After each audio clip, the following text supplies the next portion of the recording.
ZUS. I would especially like to welcome the representatives of the government and public administration who support the process of digital transformation in Poland. I would also like to welcome members of the board of ZUS, Social Insurance Institution. I would like to welcome directors of ZUS departments to make sure that our systems improve every day. Let's remember about representatives of research and science institutions. Especially, I would like to welcome our panelists who will share their precious knowledge and experience. Dear ladies and gentlemen, the conference Digital ZUS is an occasion to exchange thoughts and reflections about the challenges which are ahead of ZUS in the era of digital transformation. I am sure that the meeting today will bring us a lot of precious reflections. And now I would like to invite the host of this event, Zbigniew Derczy, President of the Social Insurance Institution. Hello, ladies and gentlemen. Welcome. I would like to welcome all the MPs. I am happy that Mr. Napieralski, member of the Sejm, accepted the invitation, because I am sure that those topics will be well represented later on in the Sejm. We have our commission, we have our ministry, so one might ask, why am I so happy that the MP is here? Well, I'm very glad because we have this conference, which is an introduction to the 90-year anniversary of the creation of ZUS. And we are starting today, and we will be holding other conferences within the next days. We are planning to show you how ZUS was changing throughout those 90 years. But we don't want to live in the past, but in the future. And when we speak of digital ZUS, we think of the whole digital state, because we create a system.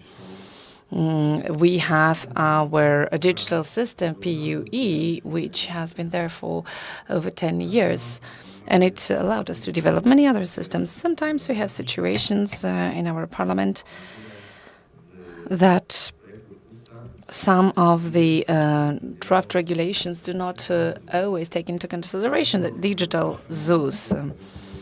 Sometimes I simplified, quoting one of my coworkers, saying that if you add to this digital element, if you add the cellulose element to this and you add paper, then the system breaks. So let's be aware that digital state requires discipline,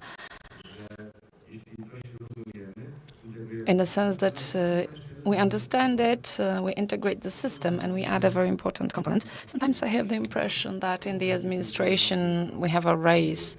We have representatives of various ministries who exchange their experiences. And we know that if we don't integrate all those processes, then we lose two crucial components. We increase the risk related with security. And the second aspect, we spend additional money. So it's good to think about it as a whole digital state. The digital infrastructure needs to take into consideration various elements which communicate with each other safely and in a customer-friendly way. Therefore, the program of the conference is quite simple. We have 3 panels: digital transformation in the public sector. We want to tell you what we have been doing, what others do in this area, and how to think about the digital state. And for whom we do it for the citizens. Sometimes we live in our own digital world, which is beautiful and hermetic, but people do not understand it. And therefore, the next session will explain us that we need to improve the user experience and we need to provide a simple language for the citizens. And I'm grateful that it was initiated and that we can continue this. And the future because we are a treasury of data, and if we don't know how to protect this data, it will be related with great risk. It's also a great opportunity and potential for us. It cannot be done only with the great brains of our employees, but we have tools like AI that can support us. And this is what we will discuss in that panel. We will discuss about the beginnings and how to develop it. And I hope that in Poland, as the president of this institution, I can say one day I know how to buy AI, how to evaluate it, how to pay for it, and I am ready to take the risk of launching some project, failing, and not being persecuted for that in the future. These are the questions I would like to find the answer to. And I believe that Poland will reach that place one day. So this is the plan for the conference today.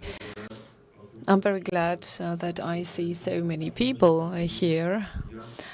I'm happy that you're interested in how to change our country. I also see a lot of employees of ZUS.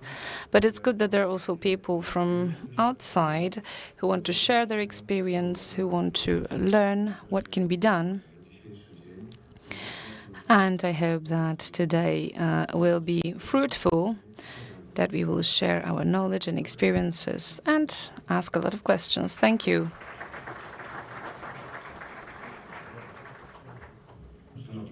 Dear ladies and gentlemen, digital transformation became a key element of the modernization of public administration because it changes the way public institutions function and provide services for citizens. It's not only technology, but also a new approach to information management and management of processes and relations between institutions and the society. We can, thanks to this, we can provide you quick access to public services. Citizens can manage their matters online. Digital systems provide better data management, automation of processes, and elimination of bureaucratic barriers, which were blocking it before.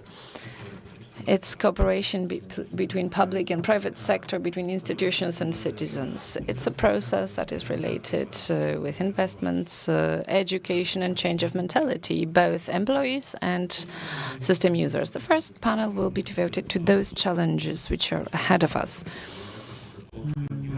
To discuss those topics, I would like to invite the moderator, Professor Andrzej Sobczak from the Warsaw School of Economics.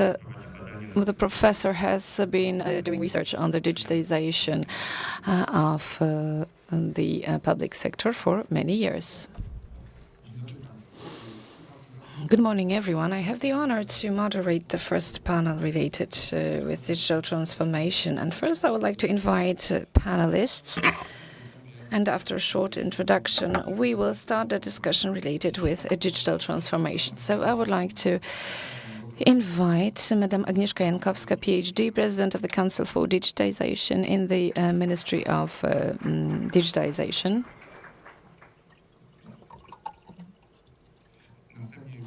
Then I would like to invite Sławomir Wasilewski, member of the Management Board, supervising the Operations Systems Operation Division in the Social Insurance Institution.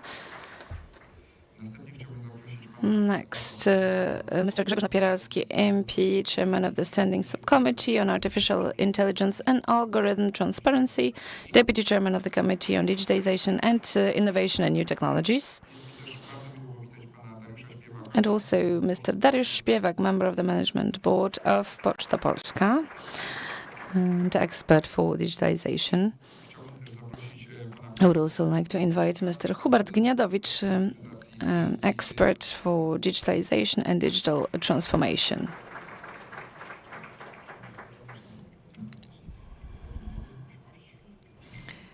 Please take your seats.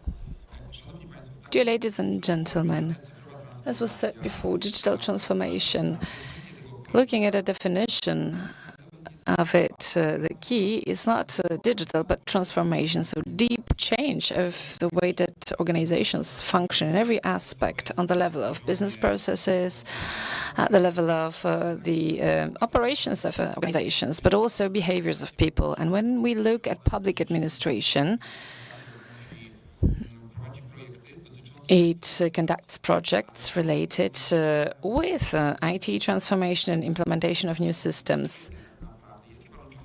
Which conditions have to be fulfilled so that we can stop talking about implementing IT solutions? And when do we really do the digital transformation by changing the way of operation of public administration? It's not so easy. In the context of public administration and treasury companies, it's quite complicated, and the reasons might vary. They might result from regulatory reasons and cultural matters, and I am glad that today we can discuss it together. And the first question is to Madame Agnieszka Jankowska. As president of the Digitalization Commission, you have a broader perspective. You go beyond one single public entity. From your perspective, how does it look in terms of coordination of certain activities when we implement this digitalization? Is it still a problem that the public administration is divided into various ministries? Because it's hard to talk about digitalization and transition, which is separated. We should look at it as one body, one connected body. And which tool do you suggest? Thinking of the strategy, what is the status? Thank you. Good morning, ladies and gentlemen. Thank you for inviting me to this panel. We tend to say that if you have the microphone, you have the power. So I'm going to use this power. And before I answer your question, dear professor, I would like to tell you that next week, on Monday, the Deputy Prime Minister and the Minister of Digitalization is going to announce the draft strategy. And I am talking to everyone here in the room and to those who watch us online. We all have to participate in this. There will be a lot of time for consultations, and we can discuss for a very long time about various problems. And those topics are always there, are always the same, and we're facing the same problems. But without taking the matters in our hands, without suggesting constructive remarks, we will not go further. So I really encourage you. I will also participate in those consultations, and I can't wait for this draft to be presented. And getting back to your question, the philosophy of this strategy is very interesting. It's a very interesting approach, in my opinion, where we mention certain horizontal aspects, but the strategy is focusing on us, on the citizens in their various roles, whether they are employees, entrepreneurs, persons that use educational or health services. So this person, the citizen, is in the center of this strategy. It's definitely imperfect, but it's our role to draw the attention of the authorities to those lacks that are present there. And it's good to cooperate with the government to change Poland together, because the Ministry of Digitalization is definitely open. One of the important elements of this is coordination. So if you ask me if anything has changed or will change, in my opinion, not. I've been working for many years in the Ministry of Development and in one of the government agencies, and nothing is going to change here. Why? Because our problem is that we, as Polish citizens, we are individualists, and we like to work for ourselves individually. And not necessarily for one person, but for one team, one ministry. We don't have one team, and we will not have it. And President Derdziuk said at the very beginning, digital state requires discipline. Yes, it does. But it also requires specifying where we are heading and certain rules and mechanisms which will force this cooperation. Because digitization is not only about the ministry, it's about everything, about our different roles and tasks. And generally, we are going to have more of it. And we have aspirations. We want to be the digital hub of the Central Europe. We have great experts. Let's use it. This is okay. But in order to have the synergy of means, look, there are various projects which are implemented. Everyone implements their own project, but maybe it would be good to do one project together, or we think about the sectors that we support. Each ministry wants to support something else, and each of us has their own policy and own strategy, and there is no synergy of means. And in Poland, we don't have that much capital, like in the USA or in other developed economies. So we have intellectual capital and management resources available, and we also have aspirations to achieve success. But what we need, in my opinion, what we need is to learn to cooperate. And I believe that this strategy will not teach us, but maybe it will present the mechanisms for individual ministries to cooperate, but will force them to cooperate them. And we will have an interface for the Ministry of Digitalization in order to make sure that we can do things together and that we have a scale-up effect. So, to sum up, first, the citizen-centered approach. So, like we have a citizen-centered approach, like a customer-centered approach, now we have citizen-centered approach, and the strategy as a reference point for coordination, and then IT infrastructure of a state which is being developed as the tool for operationalization. And if we meet here in 3 years' time, I think this is a good time frame. We'll be able to say whether if we were asked whether we can stop these silos between individual ministries, no, we cannot. So what we need is a lot of work from the point of view of culture and organization, and it requires from us to take ownership for individual activities. It's not only about looking at the ministry or the management. And I'm looking forward to having a Minister of Digitalization, because I think ladies also should take key positions in IT. But in 3 times, we will not manage to do it. And, this is a long learning curve. And some of you who know me know that I would like to be a Ministry of Economy. And now I believe I should have thought about being the Minister of Education, because the education is the pillar of everything. So focusing on this area and learning from being a very young child that cooperation brings fruits and teamwork brings more clouds and better results than individual work. So Let me mention that politicians think only about here and now, and they do not think in long-term perspective, the majority of them, maybe except for Grzegorz Napieralski, who is my favorite politician. But he's an exception to the rule.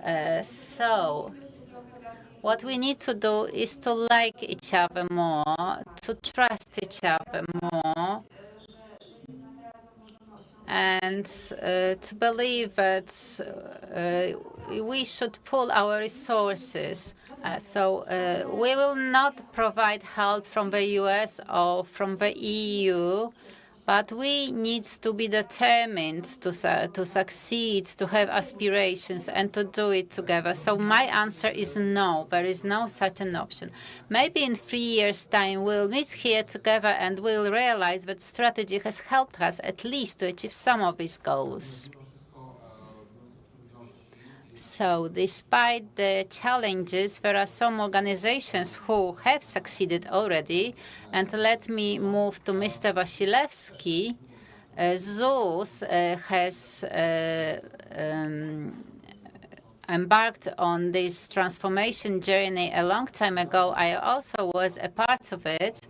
And I can see that ZUS has done a lot, especially in terms of e-services. But it was not an easy road. It was a winding one and challenging one. So looking from the time perspectives, what challenges were the most significant and what lessons to learn can you draw for other institutions?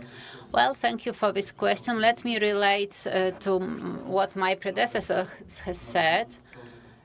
Because even looking at how ZUS exchanges information with other institutions, and we have a lot of interactions because you have several public services, e-banking, and family benefits are paid through the synergy with the banking system. So, of course, we can strengthen this cooperation, but I wouldn't say that there is no cooperation at all. Well, the process could have been a bit faster, but I believe that at one day we will come to a situation when this service is more sophisticated. You can already establish a business activity online, so you have some options already. So let me come back to answering your question. So the first step on the way to transformation was the implementation of process management at our institution. This was something that has helped us organize knowledge and processes within the organization, and then to build IT tools that would support and service these processes. So once our systems and services have been established, the biggest challenge was to move from paper-based to digital-based. And on several occasions, when we held discussions on how to develop the subsequent processes and systems in order to make sure that the transaction is completed and the answer is sent to the client, was how to change this process, because it doesn't have to operate in the same way as paper-based applications were processed. So we started our process in 2012, and this service was available only with the use of the computers that we had at hand. We didn't have mobile apps at that time. And the next step that ZUS did was to launch a mobile app. The first one was introduced in 2012, and it only consisted in welfare benefits, but this year we have updated it, and today it covers the whole set of IT and transactional services for any citizen. So if you haven't installed this app yet, I strongly encourage you to do so. Last year, we have launched an application for GPs. So since 2019, medical certificates or sick leave certificates have been fully automated and digitalized, which helps us to process the information more smoothly, and it prevents any attempts of fraud here. So I believe that in the future, ZUS will be able to take over from the employers the responsibility of pay all the benefits to the employees. But this is the song of the future. This is the next step. But this wouldn't have been possible if not for the introduction of sick certificates, which are provided online. We are also working on apps for entrepreneurs who are contribution payers. We know that this is very much needed and welcome because we are talking to our clients. We have an extensive call center, so we are talking to our clients, and we want to have in this app the possibility to pay a social insurance contribution and to verify the accounts. And I believe the next thing of the future is artificial intelligence. And this is the area where our institution sees a great potential, but we are a bit apprehensive about using it right now because in Poland we don't have legislation on AI yet, and we do not have dedicated solutions, IT solutions for public sector with using AI. So we have representatives of AI companies who have presented some offers to us already, for which we thank you very much. But so we are going to analyze these applications and these proposals. And what we are looking for is a solution that already has a well-trained algorithm in some parts of business processes that can be adapted to business processes of our institution. So if I could sum up what you have said, the key to successful transformation are processes. Do you measure, do you evaluate them? So I would like to tell you that ZUS is one in 20% of leaders of the market who, in fact, measure their processes, because many institutions say they manage the processes, but they do not measure them. So you are really conscious here. And many commercial organizations design the processes which are paper-based. So you just design your processes from the scratch. You do not look at the paper-based ones.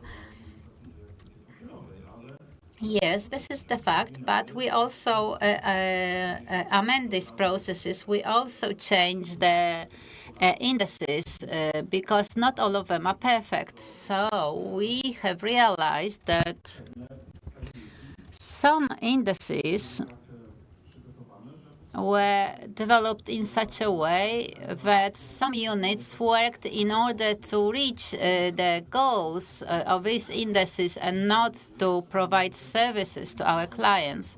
So we are working on a living organism, and we need to modernize both processes and indices.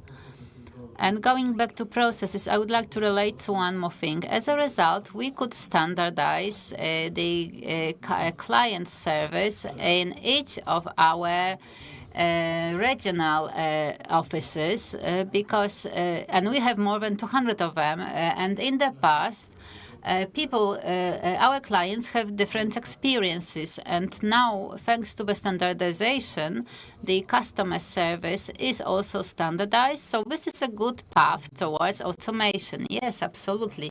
Let us move on to Mr. Śpiewak. Poczta Polska, Postal Services Company, is on the way to digital transformation. You have applied already different solutions and services like e-delivery and e-parcels and e-letters. So what are the challenges such a large institution observes? So what lessons can you present to other organizations? So I would like, first of all, to thank you for the invitation and to congratulate ZUS on its 19th anniversary.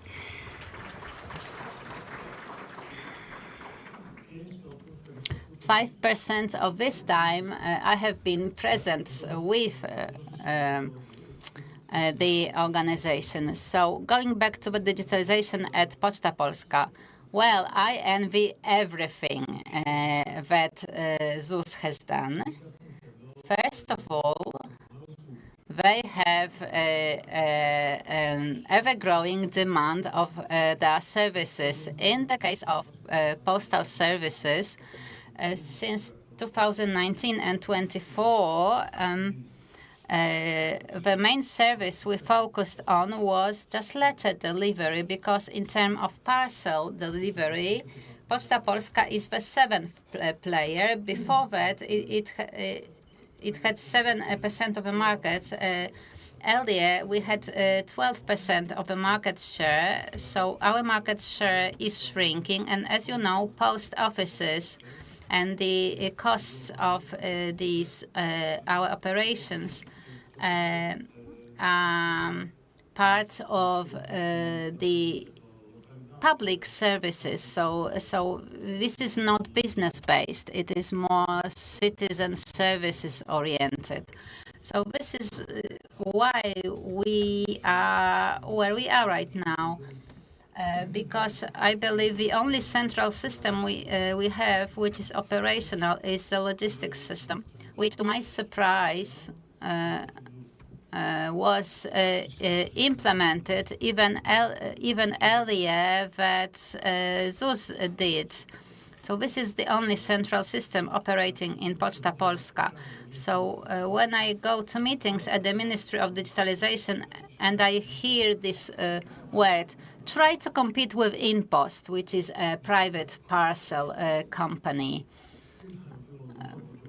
So I'm saying maybe yesterday somebody didn't have a great party, because I cannot catch up someone who is in a very different market sector and has very different capabilities. And those deliveries, it started already in 2021. The process was started, and now it's a turning point. There is a draft regulation that postpones the obligation to implement it by 1 year again. The Polish Post is keeping their fingers crossed that the parliamentaries will forget about this project, because normally from January 2025 there will be such obligation for everyone, with some exclusions. Like the justice system, which will be excluded from this. And in the meantime, they received a big subsidy of 200 million zlotys, and they want to implement some other digital system. And on one of the board meetings of Polish Post, I was, discussing it. And when we talk about coordination activities, each of those implementations, because of them, for example, in universal idea, like a central point for supplying, delivering official documents with confirmation of reception, it's torpedoed at each point, because if we don't take into consideration the central process, but we look at a dispersed process and everyone calculates the costs, and then there's this argument that it's for free, but 300 million spent on a portal which is going to cost a few million per year. It's for free because it's in the budget, right? But the service that was supposed to be central and provided universally for each of the entities, that would cost money. And this is about, the division between sectors, between various silos. So each is thinking about their own project, about their own expenses without the perspective of making it all unified. It's a project that obliges everyone, from top down. There are various ideas for that, but in general, Poland decided to implement a certain model, but we are losing this process somewhere on the way. And let me add that those profits that are there in the perspective of post office, we do not have the refinancing of the expenses for those electronic deliveries. So from the point of view of this electronic account, the management board should first make a decision to drop this project, because if they do not drop it, then they generate a loss in terms of maintaining this system, because these are real costs, real expenses. I'm talking about the process in which we are. This is a very important decision, because, if we race with those parcel lockers, no, we will never win. And if we make a race for other services, for example, Polish Post as a retail point, like Żabka, the grocery chain store, there was a dream of the president one day. He was not thinking about the Polish Post, but he thought that they would buy a Żabka chain, grocery chain store, and that it would become a public company. So the Polish Post is in this construction, and the only hope is to popularize the central services where everyone is going to use it. And Polish Post has certain social functions that it has to fulfill to deliver everything to those who are excluded, let's say, who are not digital, like a 90-year-old mother of the president of ZUS. She will have to receive the documents from ZUS in the traditional way. And we need to maintain this part. So this is the perspective of the functioning of the post office in cooperation with the whole market, and it will be maintained if we give up the silos division, because if we still have it, then it's going to be very difficult. Thank you very much. The question to Hubert Gniadowicz, who also has an overview of the market, who has a lot of experience because he participated in personal income tax, EPIT implementation, and other projects. In your opinion, what are the challenges related with a deep digitization? Well, as Darek already said, I would like to thank for invitation. And I also had some part of my life in ZUS in 2002-2003, and I would like to wish all the best to ZUS on its anniversary. And going back to the question, it's a very broad topic. And technology is not a limit. Obviously, technology costs money, time, competences, but we manage that very well in Poland. But it's important to also manage it as in a structural way.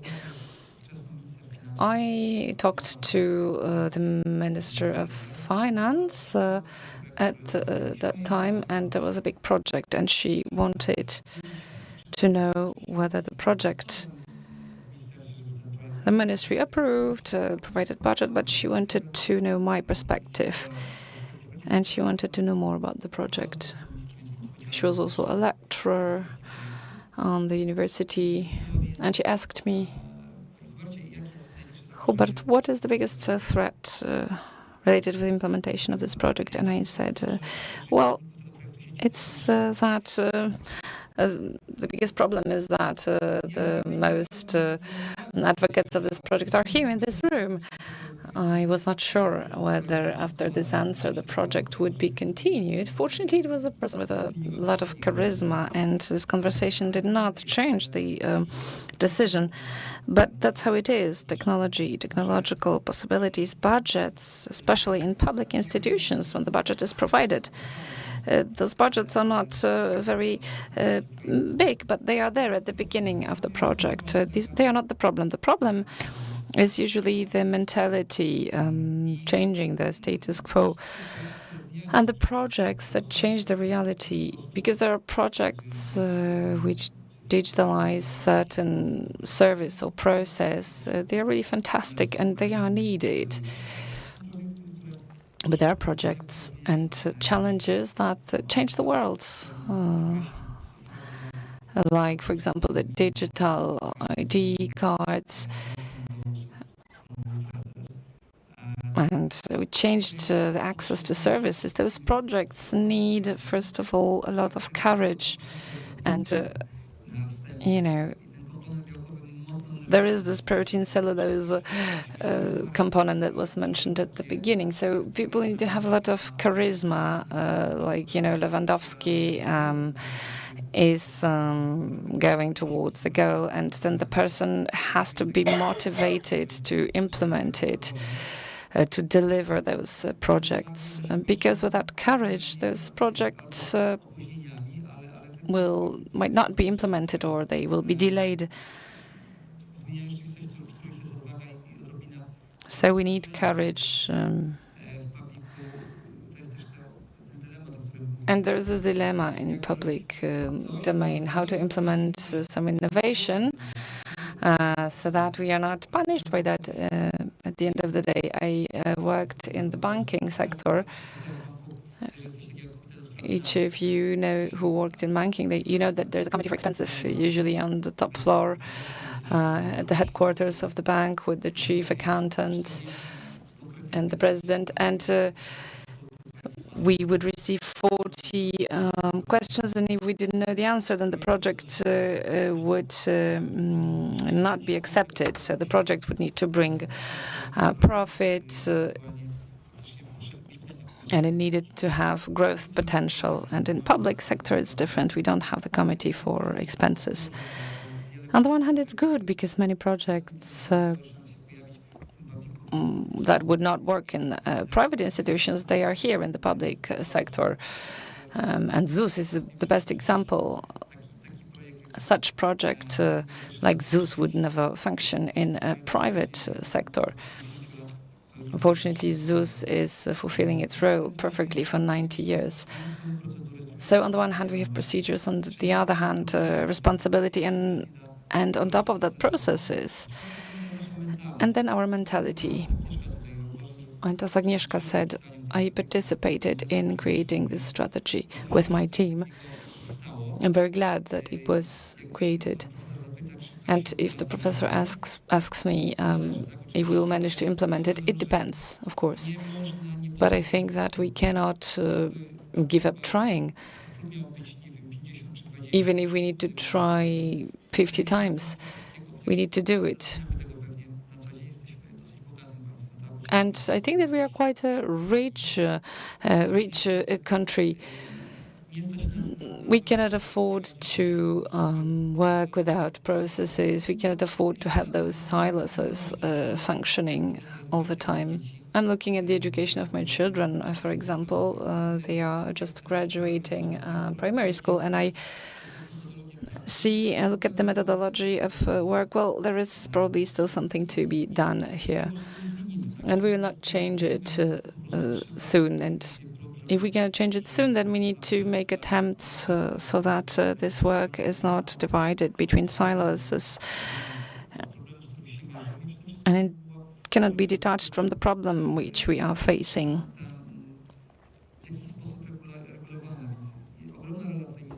So there is an important role of the Ministry of Digitization. Just like each minister has their own area. And the Minister of Digitization should be a place what are the good practices and the frameworks, like the national frameworks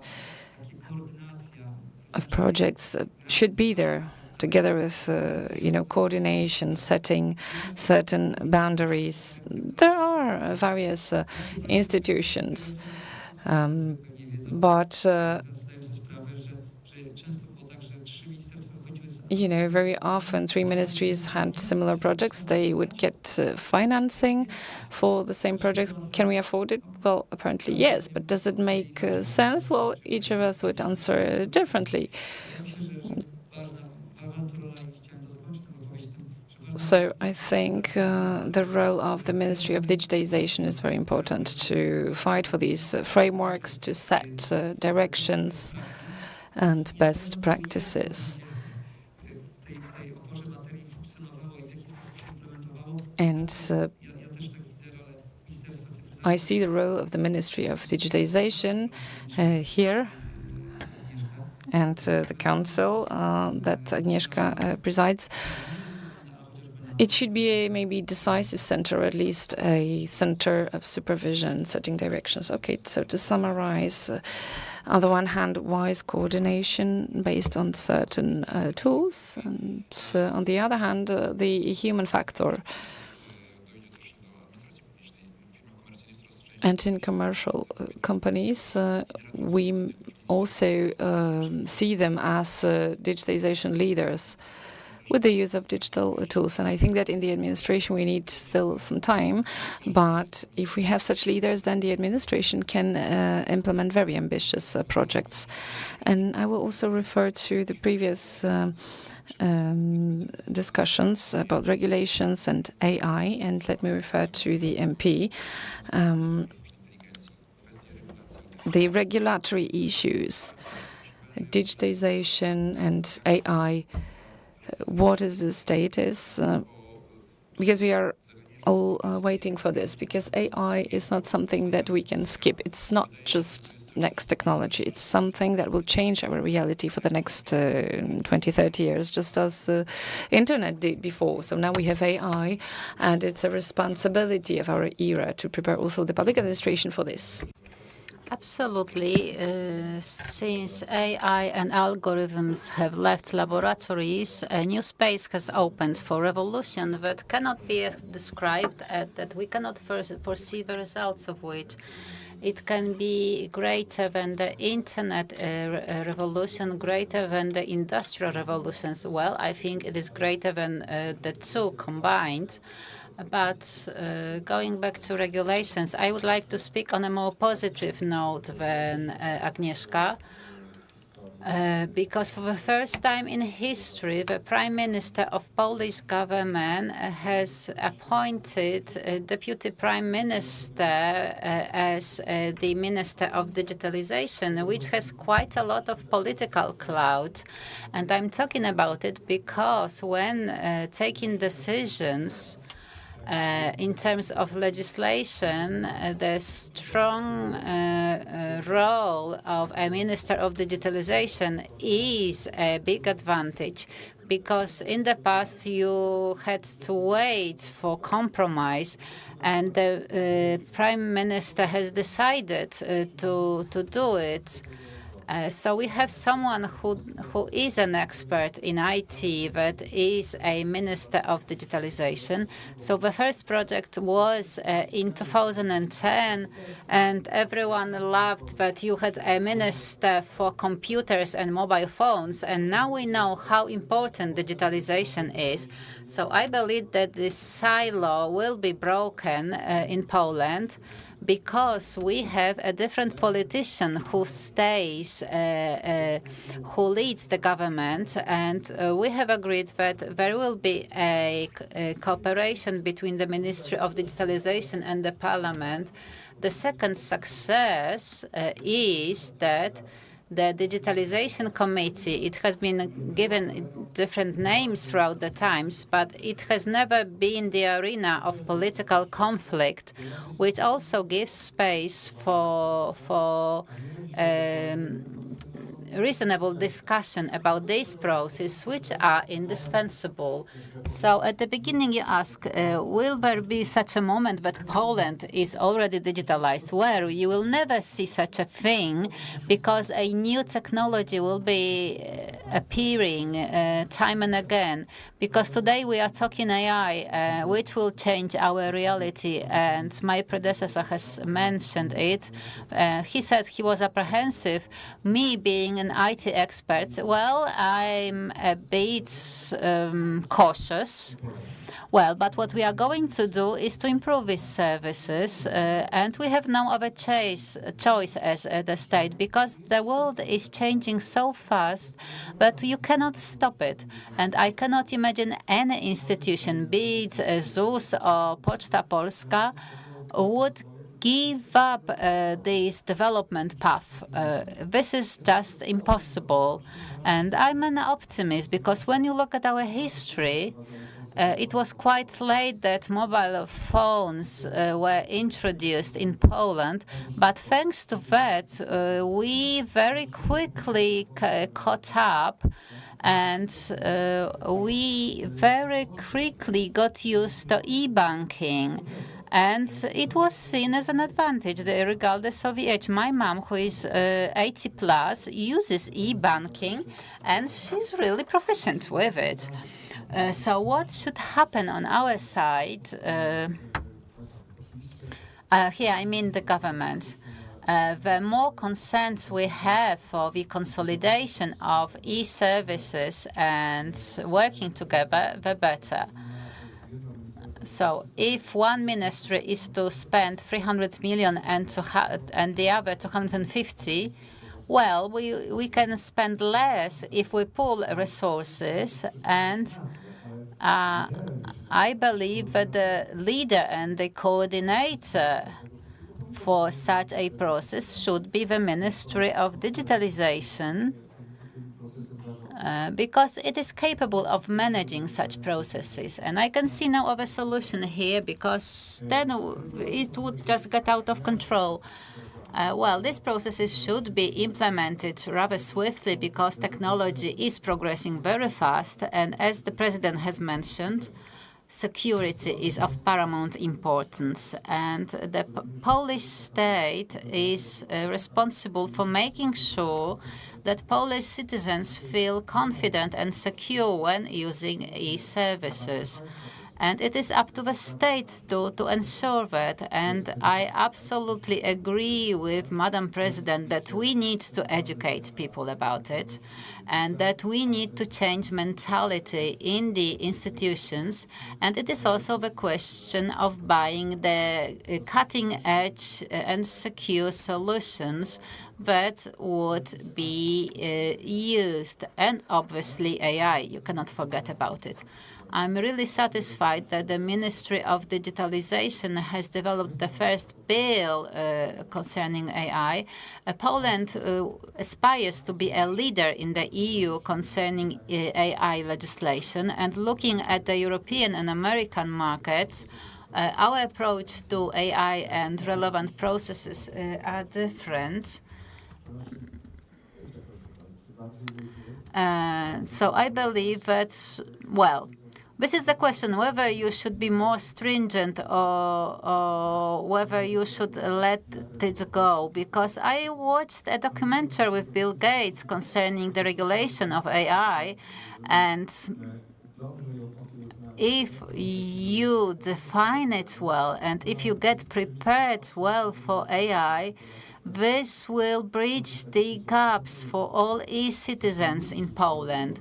Just like the ZUS example, I'm using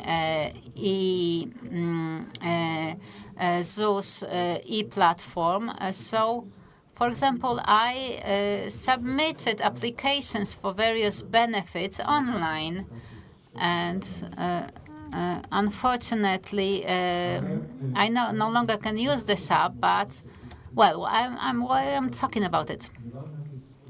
No matter your financial status, no matter where you live, you have access to basic services, which is really easy. And just automatic artificial intelligence, and especially if you look at ZUS, this is a huge database. This is really big data.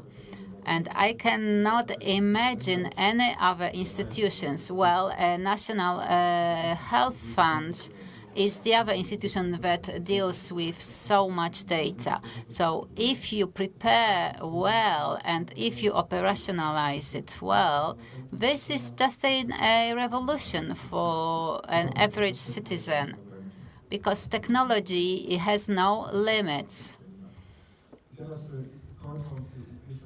So to sum up, on a positive note, we have a deputy prime minister who's responsible for digitalization, and we need just to make ministers to cooperate, and we have relevant committees in the same in order to work on the relevant drafts or bills.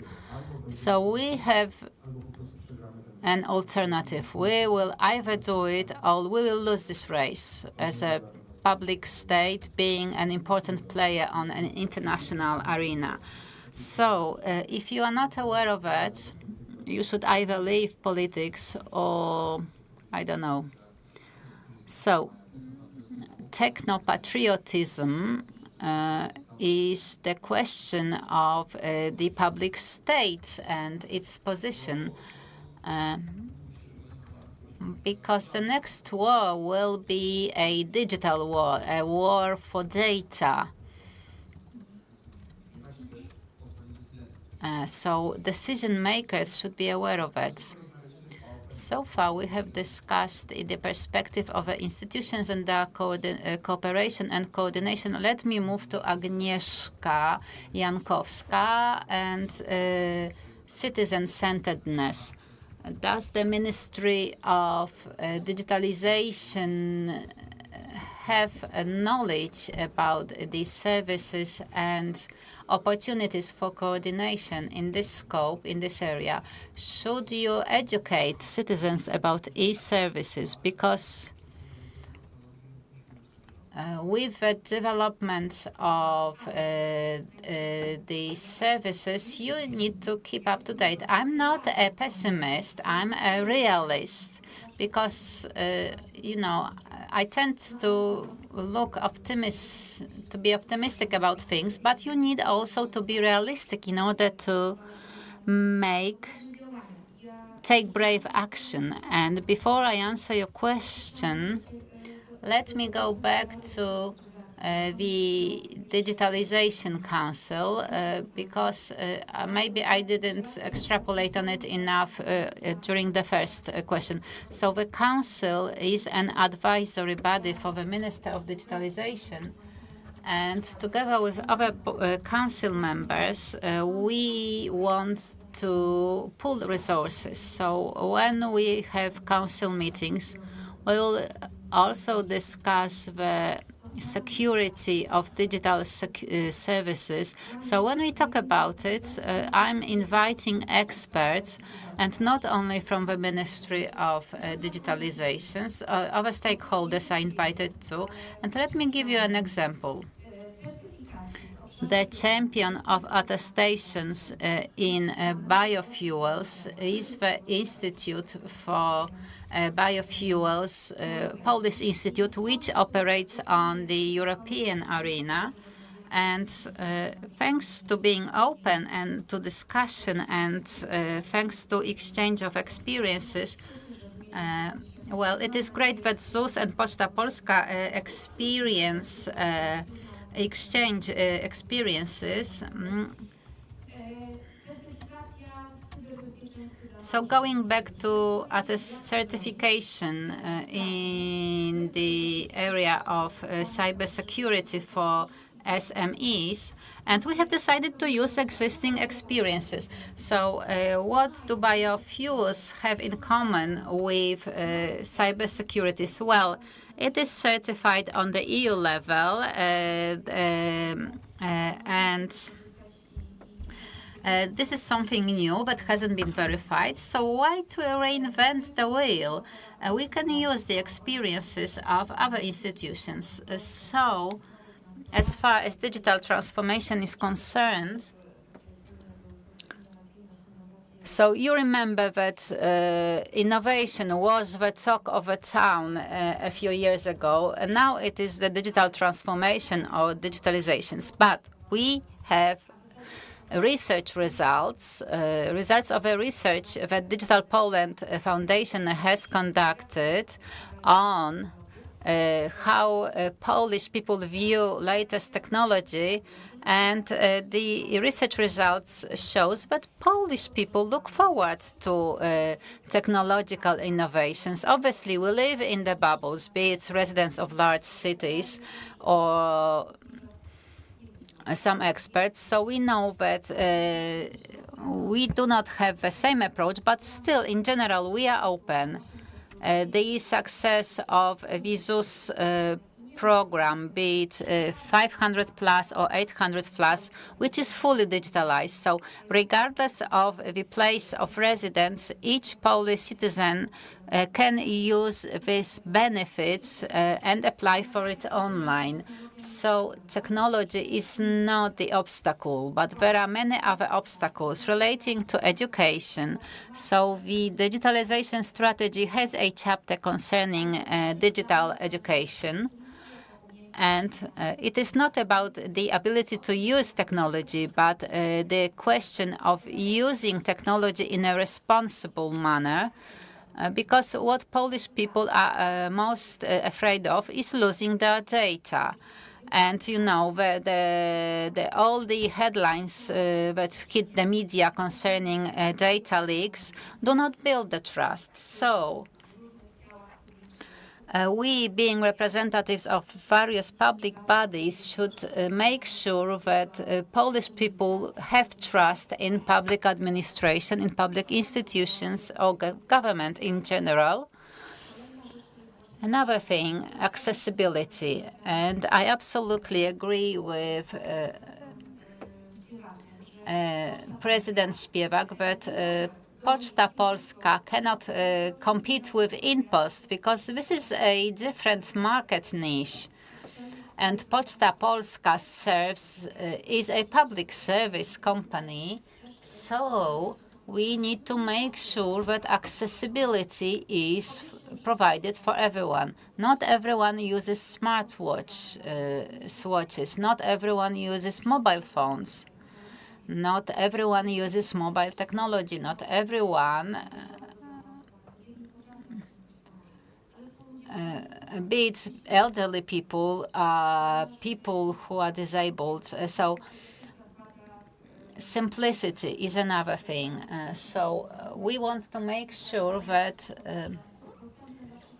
these services are accessible, easy to use, and transparent, and providing security.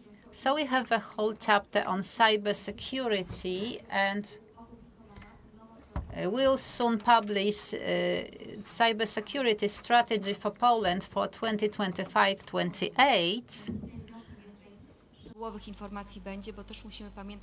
So there will be more and more information here because we need to remember that this strategy is an umbrella strategy. So I think that's it from me. In general, education, but also the simplicity of solutions. And this technology does not have to be everywhere to the same extent. It doesn't make sense. In Poland, we have 98% of small and micro companies, so employing up to 9 people. So really, we do not have to have the same level of digitization everywhere. And when we talk about the transformation, it doesn't have to be one-to-one everywhere. Technology is there to help us and not to be implemented just so that we can say that we have good indexes. Okay, so the technology is not the goal in itself. The simplicity, being rational, and I think that a point of reference for public administration from the point of view of citizen are solutions offered by banks and telecom.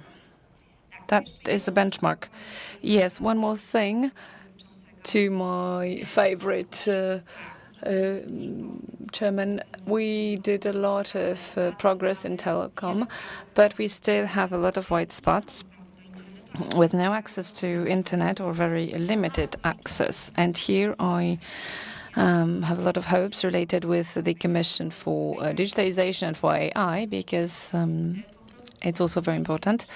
We cannot stop here. There are a lot of things related with investments that we need to improve if we want to implement successfully the strategy with the participation of the Deputy Prime Minister, the Minister for Digitalization. But first, we have to clean up certain things.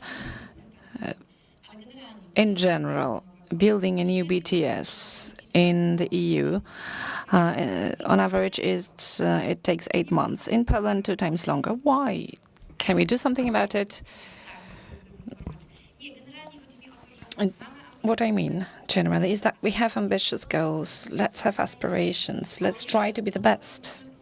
But on the way, we have to clean up certain things like e-deliveries, investment processes, regulations, telecom, digital topics, Ministry of Digitalization, MRIT.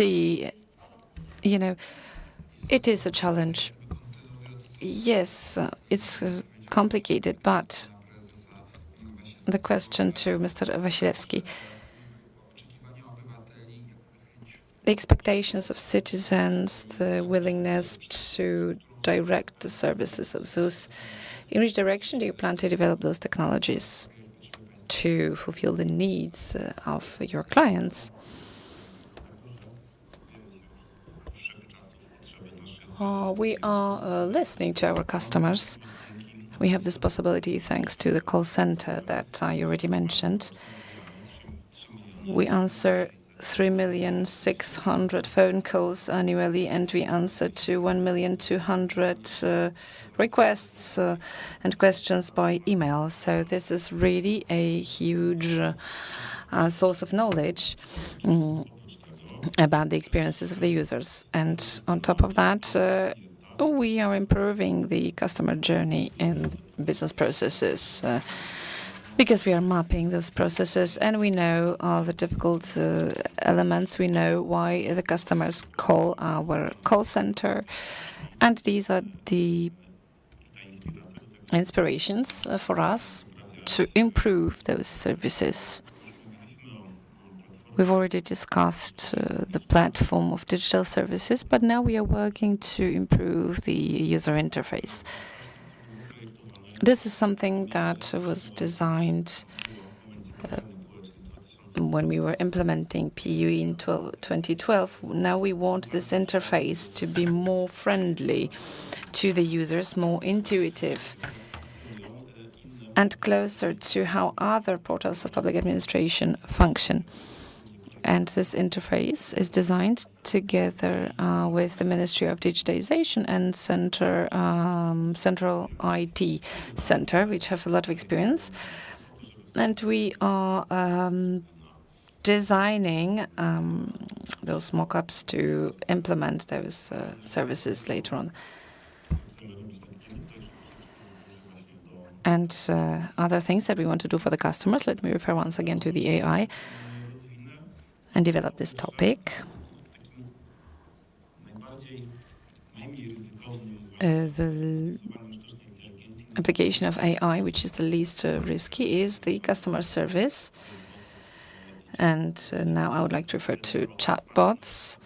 We see the potential in the support of our employees to inquiries by email, but also we have voice bots, and we want to analyze the content of the conversations to prepare also the transcription for particular problems of the customers.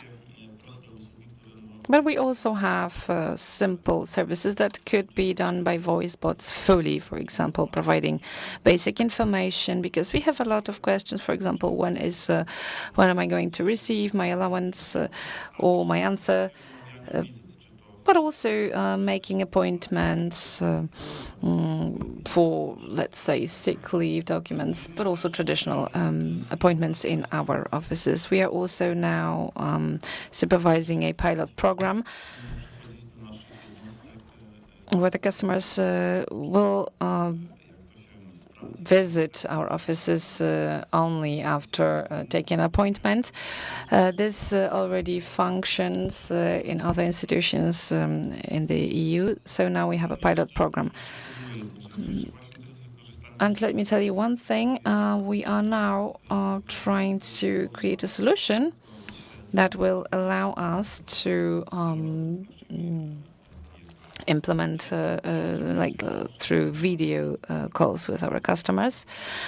Now we still have this barrier. You can sign a document with your trusted profile online, but we would like to create a method which will allow us to, let's say, finalize the transactions during the conversation with our customers. It's going to be faster and safer because you will be able to confirm, to certify those key documents online.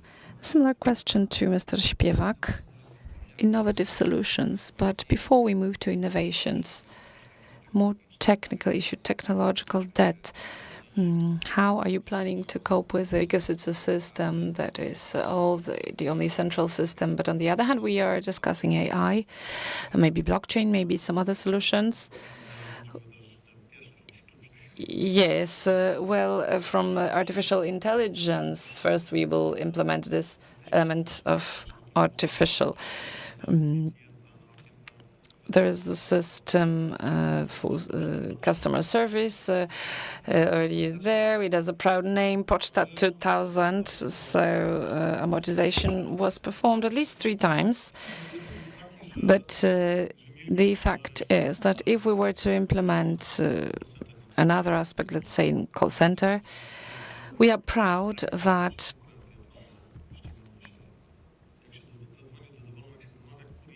when you order a courier, then you're connected with automatic or the chatbot. Only in our institution can you actually talk with a human being when you call us. When you wait for 15 minutes and when you are patient enough, then, it's a certain value if you are patient. But something like callback or something that we have in ZUS since 2023 or the queue that is dissolved because we don't have this technological debt in ZUS. And this is part of our strategy of transformation. But, sometimes I wonder what is the cause and what is the consequence. We have proud employees, over 60,000 and 1,500 that work in call center. Maybe they just work well. Unfortunately, solutions which are used there, they're an example of technological debt. And they seem to be simple investments like exchanging the call center system or implementation of the voice bot structure that can help make an appointment. This is not rocket science. I passed also as a customer, so I can tell you that we need to fight with this debt everywhere.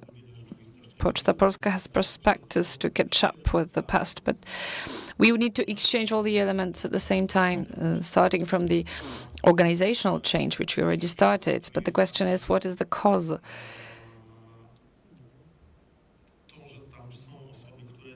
Isn't it that there are people who cannot imagine a different post office, that it's good the way it is now? If we ask a question, do we know that our success for July is minus 100 million only in 1 month? So, what is the cause? It's definitely 20 years, the older systems from the year 2000, the effect of not investing in the infrastructure in people, because, it's also a change of the process. Sebastian was criticized for this, and we called it human deficit, but it's defined as lack of imagination, that you can work in a different organization because Polish Post needs a change. And in such big organizations, everyone is afraid of changes. People who work there, they are smart, but they are afraid of the change. People are afraid of losing their jobs, and due to those changes.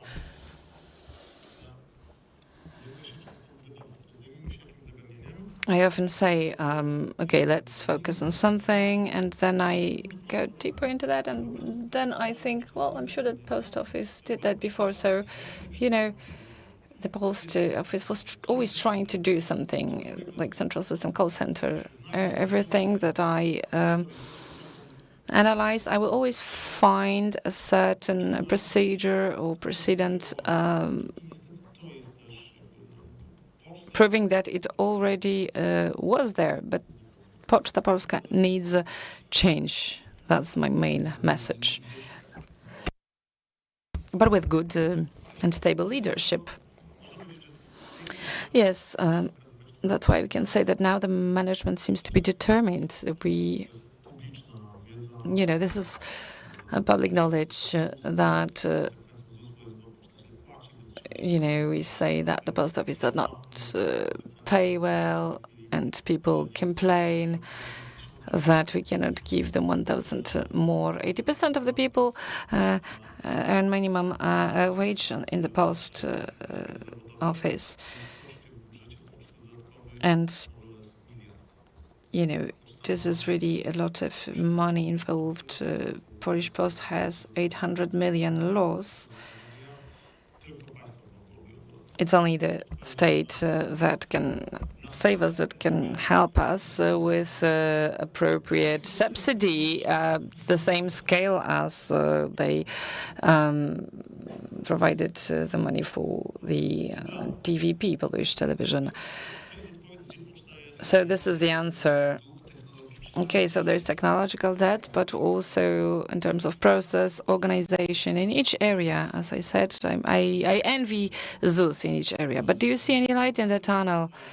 Well, the question is, what is it? There is some light, there is a plan of transformation, but remember that there are certain obstacles, whether people who are in the post, whether they want this change, because we have 97 trade unions. So there's a discussion whether, what is the relation between employer and employee, and defining the rules.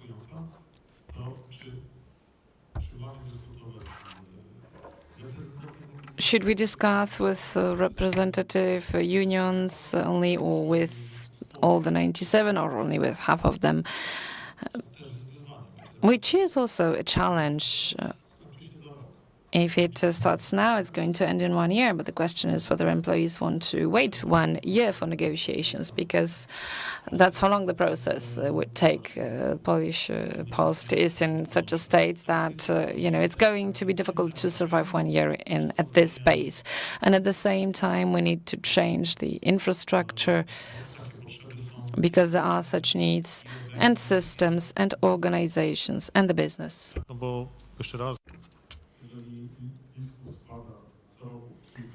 Because the letter delivery market shrinks by 7% each year,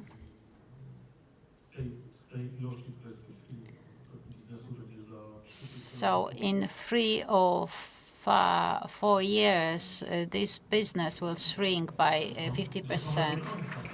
Well, I wish you a lot of courage and persistence. And not to end on a pessimistic note, the question to,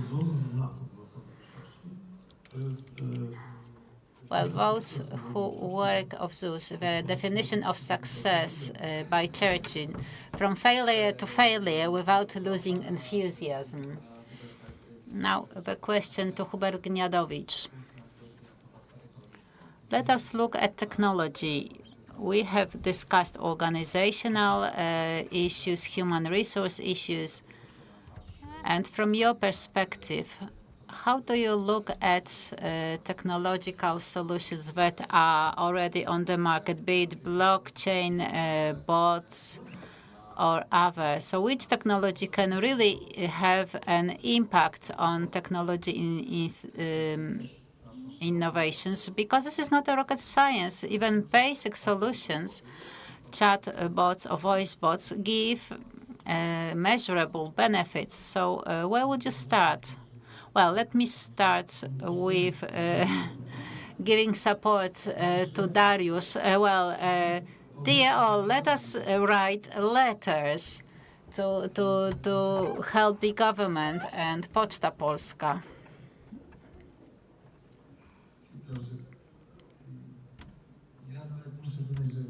Well, I must admit I sent one letter last month. I will improve on my achievements, and I will send two this month.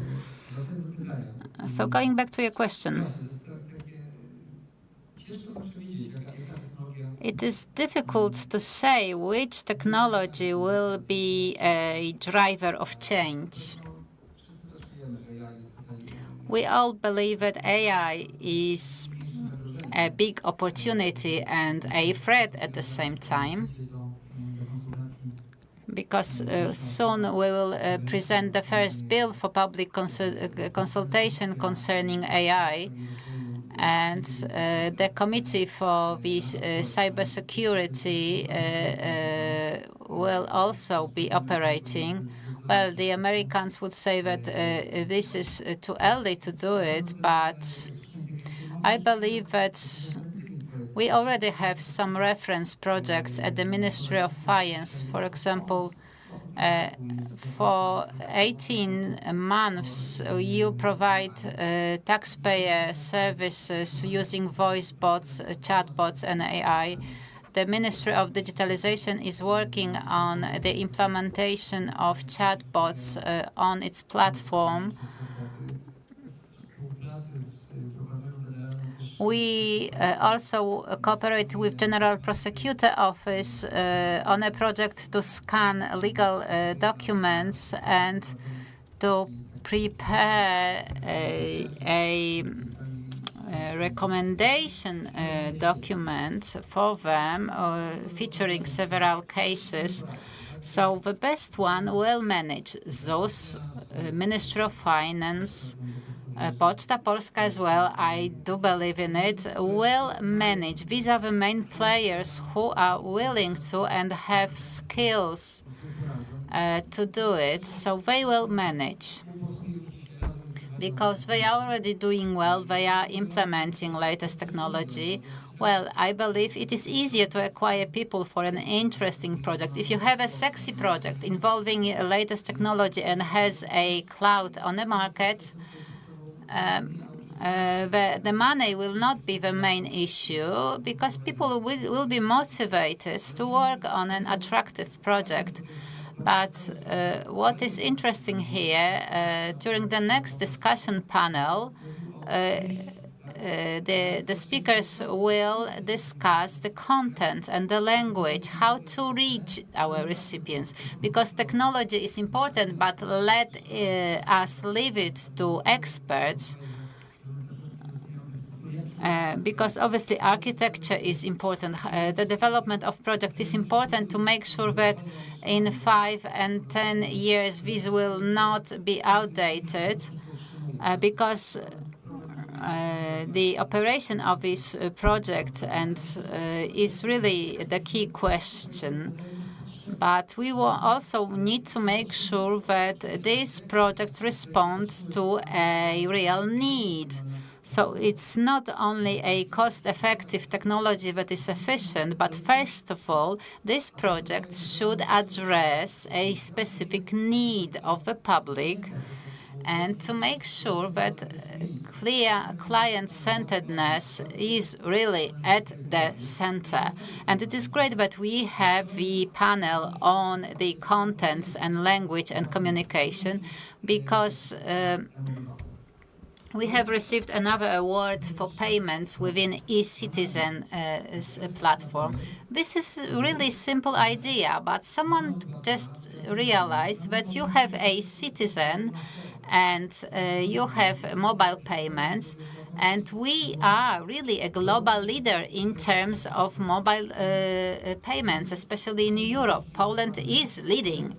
And sometimes there are some challenges with payments. For example, you have real property that you inherited from your grandparents, and you need to go to the other parts of Poland to make payments, to pay taxes for it. And this is not a rocket science technology, this project, but it addresses a very specific need. And it just wins one award after another. And it's not just a question of technology, because the technology experts know their job. And the main question about the projects is the public need, the demand for the service, and then communication about this project. So identifying the needs and addressing them are the key. And last but not least, question to MP Napieralski. You, as government, how would you like to position Poland in the EU from the point of view of legislation and a vision for dealing with technology to make sure that we can simply be proud of Poland?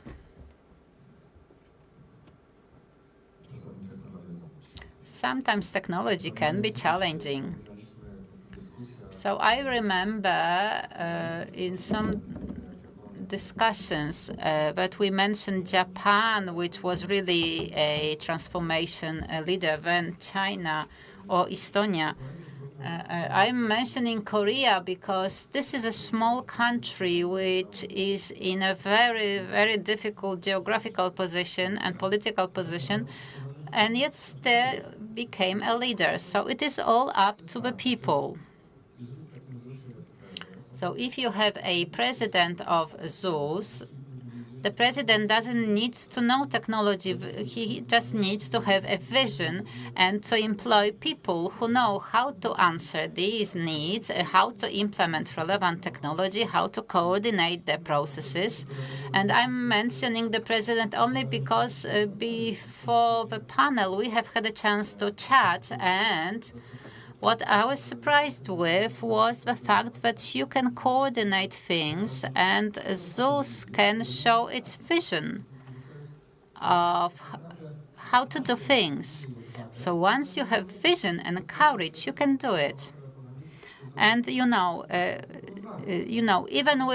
it was, our meeting was just 2 phone calls away. So we have invited ZUS and Poczta Polska to another meeting, which will be held next week, and we'll send the invitation by letter, provided it will be delivered in time. Well, it will be a registered letter. But seriously, everything is up to people. So what we should do to become a leader, so we should change the system of education and place emphasis on cybersecurity, because we should know how to use technology. Look at the present situation. When I was going to primary school, it was natural that you learned that you need to cross the street when there is a green light, and you had homework, and that once you move to a new home, you need to have specific locks. So this was the reality, and this was what we were taught. And now young people need totally new skills, and they need to learn how to be safe online. And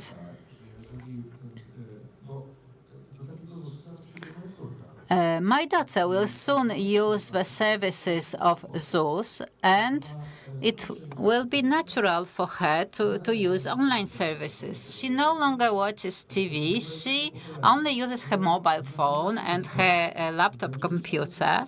and she naturally would like to visit services online using these devices that she's used to. And you do not need to teach young people how to use the services, provided they are intuitive and transparent, user-friendly. The president has said 3 million phones, yes,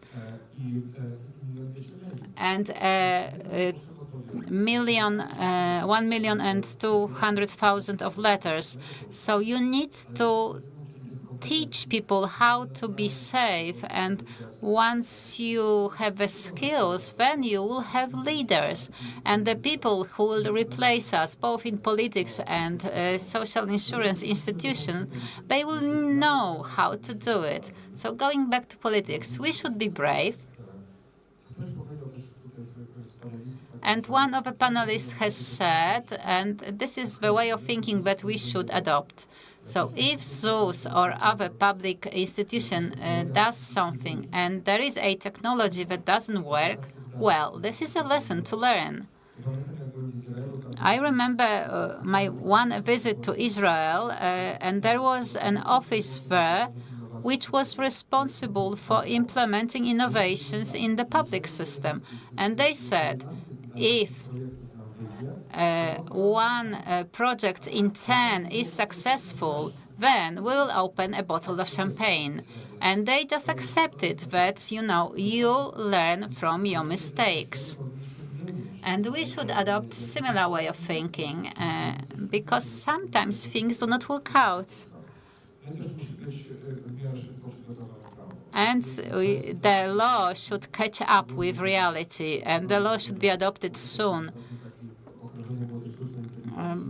And going back to AI, we have a huge task ahead of us: how to regulate it, how to deal with it, to make sure that the fight for data and that's feeding the AI or training with data will be safe and in accordance with law. And at the end of the whole process should be a man who presses the right button. I think it was at the time of Barack's administration said digital algorithms, commercial digital algorithms should be controlled by human beings with a red button, like is the case with nuclear technology. So I believe with AI, you need this red button in order to make sure that it is secure and that it is to our service. I'm not sure if you are aware, but this conference is also organized online, and we have many online attendees. So we are going to have, we have had some questions from the participants, because I believe this is a unique opportunity to have the questions answered by experts. And just let me relate to Mr. Napieralski has said. So let me quote the question. The digitalization is moving forward, but how about those who are left behind, who do not catch up with technology? So you at the Digitalization Council or at individual ministries or institutions, how do you take care of those people who are maybe not excluded, but they need special assistance in order to be a part of digital transformation? Because I believe you should have an option whether to use technology or not, but you need to convince people that it is worth to do it. So maybe from the point of view of the Council for Digitization, this area is absolutely crucial for me as a president of the Council, not only from the perspective of exclusion through being unable of using those technologies, but I mean also people with certain disabilities for whom it is more difficult to use the digital solutions.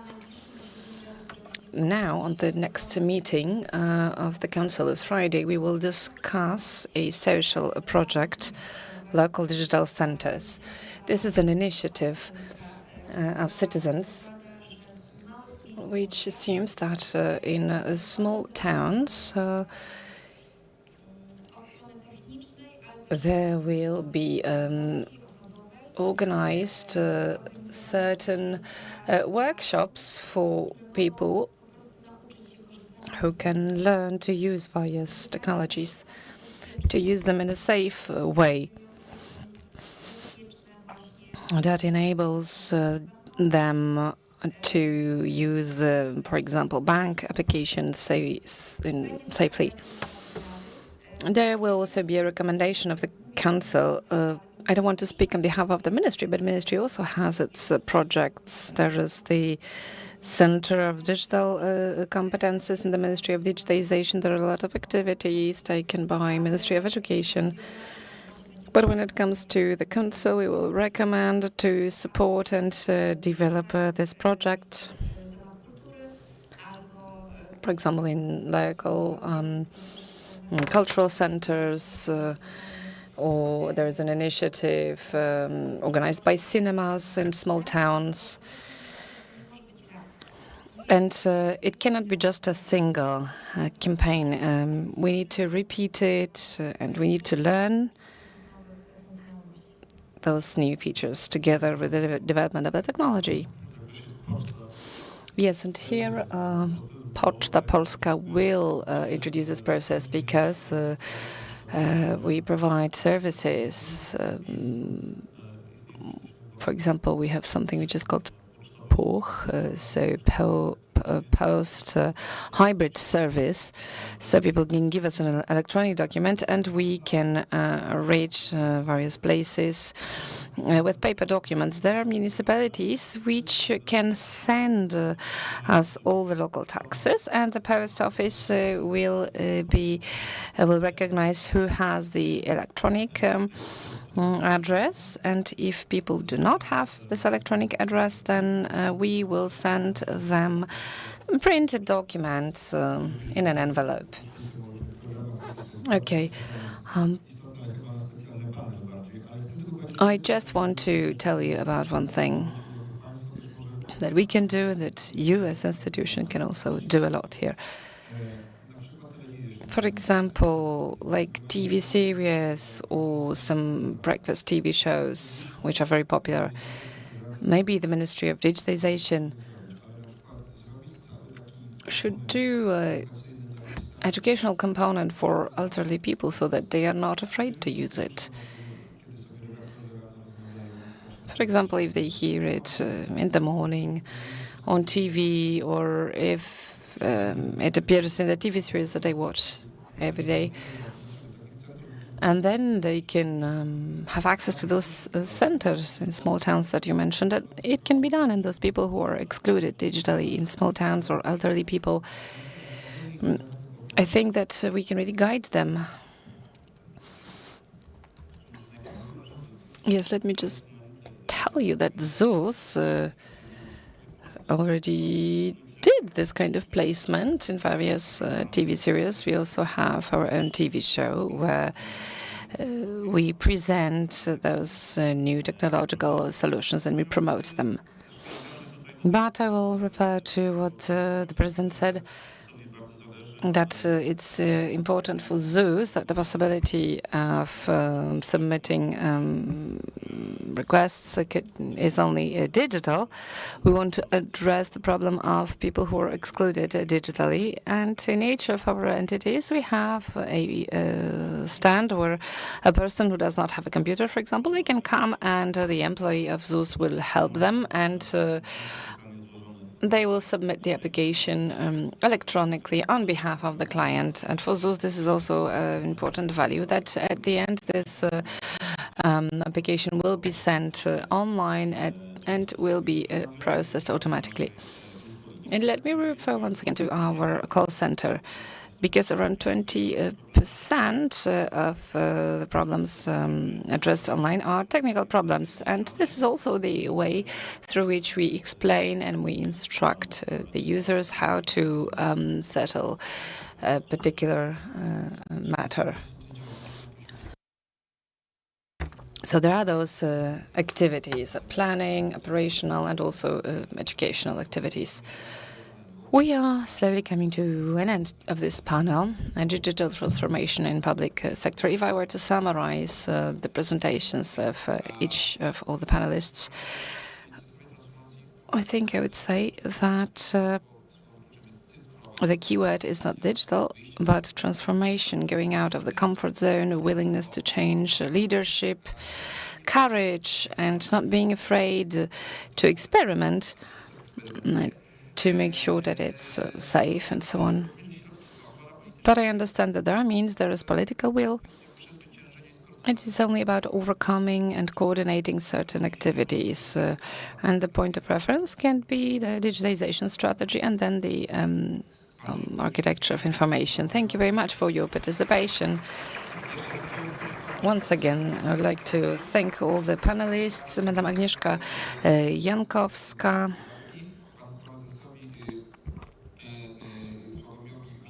Sławomir Wasielewski, member of the Management Board supervising the operations division of the Social Insurance Institution, Dariusz Śpiewak, member of the Management Board of Poczta Polska for digitization, Grzegorz Napieralski, MP, chairman of the Standing Subcommittee on Artificial Intelligence and Algorithm Transparency, and Hubert Gniadowicz, deputy director of the Central Informatics Center. Thank you very much. Once again, I would like to thank the moderator and panelists for this very interesting discussion. And now we are going to have a short break, and we are meeting again at 11:30 on a panel, Simple Language and Content Design in E-Services for Citizens. See you soon. Szanowni Państwo, bardzo... Dear ladies and gentlemen, please take your seats. We are starting in a minute.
Bardzo proszę o zajmowanie miejsc.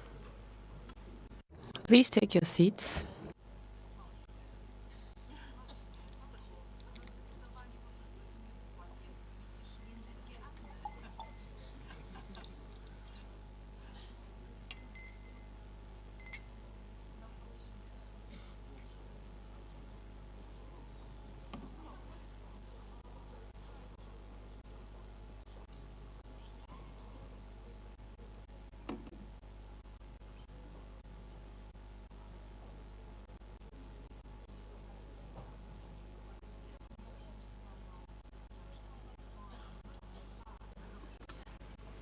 Już za chwilę zaczynamy.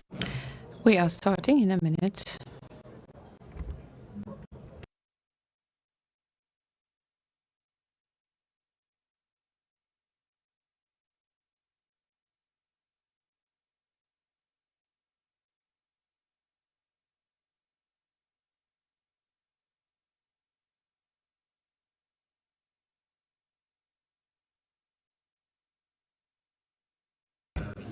Dear ladies and gentlemen, welcome after the break, and we are moving to the next panel devoted to a very important topic: simple language and content design in e-services. In the era of digitization, when more and more of public services move to internet, it's crucial that they are understandable and available to each citizen. Simple language, it's not only simple communication, but also building trust between institution and the citizen. The citizen needs to be sure that the content they encounter in e-services is clear, understandable, and beyond that, It's fundamental for the efficiency of functioning of public administration and the way it is perceived. User experience, on the other hand, is not only about aesthetics and functionality, but something more. It's designing services so that they are intuitive and friendly for citizens. We need to make sure that the citizens need to find information easily, perform various activities without barriers, and feel that their needs are taken into account at every step. It's simple content, friendly interface that are the fundament of modern public administration. One that responds to the needs of citizens in a simple, quick, and efficient way. And experts will discuss how to achieve this. Let's welcome our moderator, Monika Marczyk, head of the Content Design and Publishing Department in ZUS.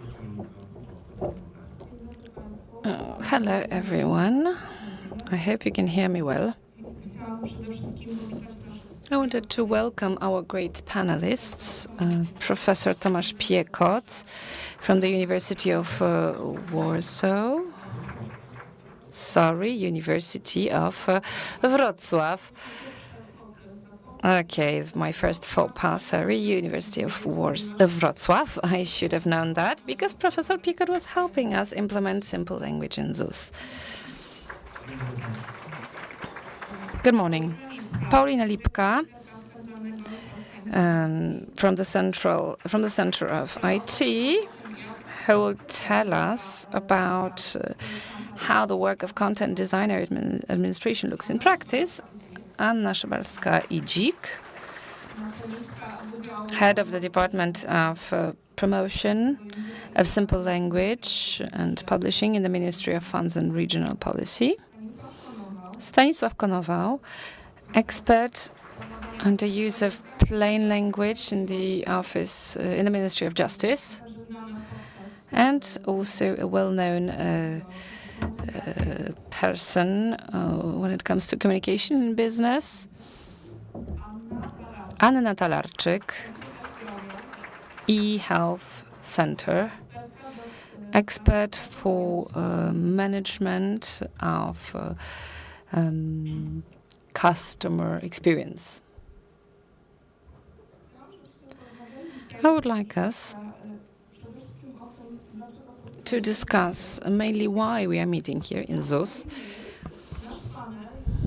And as we can see, the topic of the panel is simple design and content design in e-services for citizens.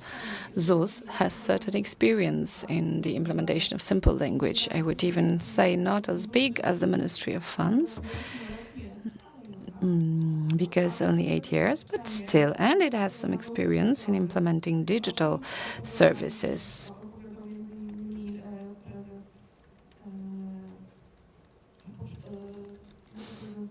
And the Vice President of ZUS mentioned it in the previous panel, so we have certain experience here.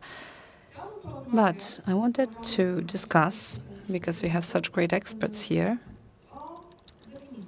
I would like to talk about definitions, because we have content design, we have simple language, we have UX writing.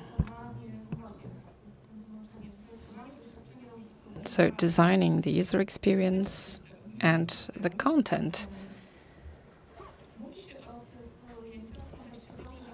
We talk about it in the context of a well-designed service. And the rules, what is the connection between the simple rules, language rules, and UX writing? And first I would like to ask Professor Tomasz Piekot, who is a linguist, and he introduced the concept of clear communication to Poland, actually, and he has a lot of experience here. It's a difficult question, but let's start with some history, because I think that I'm so old that I was in Poland from the very beginning of UX writing. It was 2012. And Nikodem Wojciech-Tomaszewski has established the first UX team in the public space. This is extremely interesting because it was really difficult to find experts for that because no experts wanted to move from the private sector to the public sector. And the plain Polish lab was established along with the amendment of the Act on Civil Status documents. So we have been introducing plain language for a couple of years, and the main difference that we've noticed back in 2015 was that what the talking head, an expert linguist, is saying is non-significant from the point of view of empirical research and how people use the contents we design. So it was our first experience when we have been criticized or challenged. So these were the 8 UX experts. And if we were to compare the two terms, plain language and UX writing, there are two different approaches. Plain language is a specific standard of writing texts. UX writing is similar to some extent, and it is not academia-based, so it is difficult to verify it using academic methods because there are few scientific disciplines that deal with it, but the plain language came from NGOs, and UX writing is business-based. It was used to build experience of using specific products. So this is the main difference, and the social and economic background is very important here. And just to describe the difference, plain UX writing is plain language plus. So you have a text on which you are being instructed with. In plain language, it is just a guideline, and in UX, you are being guided. A person is guided. So Mr. Makłowicz is a great UX writer because a recipe is a text on which you need to act. So if you ever have given any instructions in writing, this was UX writing. Obviously, today it is related with interfaces and apps. This is very clear, and this is the main difference. Secondly, UX writing is related to tone of voice. So you have plain language plus tonal communication. So you can have the tone of being funny, or being an expert, or being an advisor. So tonal voice is UX writers are familiar with tonal voice.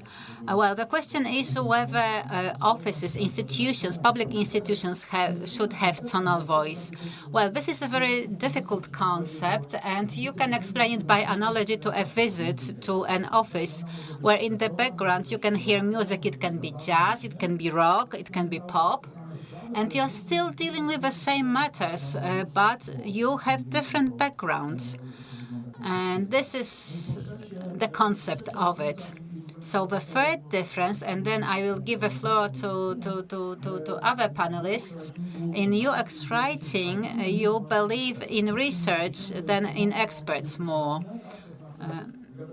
So talking head is saying that you should write like this or like that, and it will be plain, it will be clear because they are authorities, but UX writers are rebels.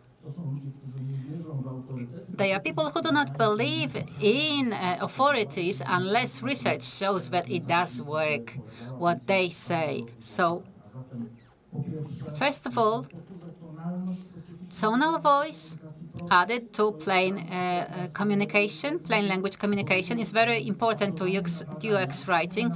Then research-based, so empirical research or practical research surveys, and acting upon text is the third element. Thank you very much.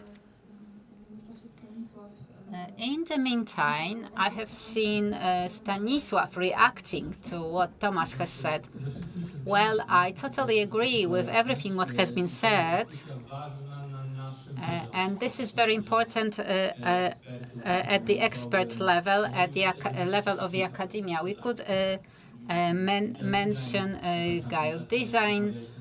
For example, a few years ago, when we were talking to lawyers, they said no, and then we had conferences for lawyers, and when they were learned about it, they said yes.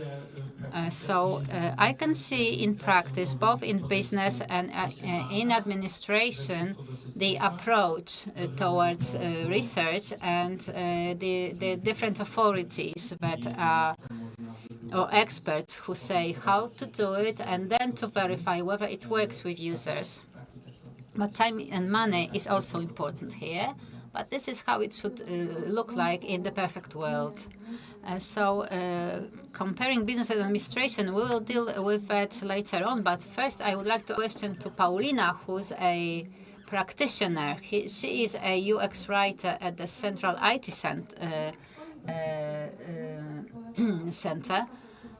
So how is it, how do you design a text and what are the characteristic features of your work? Well, before I answer a question, let me relate to Professor Piekot has said. To me, UX writing is plain language plus, and I would also like to add the awareness of what's going on before the user sees the text you write. UX writers or content designers are members of projects. They are very close to IT. This is a position for people who are linguists, but they are very close to IT. And you need to be aware of how the system works, why there are some glitches, what the user has seen before this glitch or hitch has appeared, and the communication you write appears on the screen. So being close to IT is extremely important, and this is what distinguishes UX writing from plain language approach.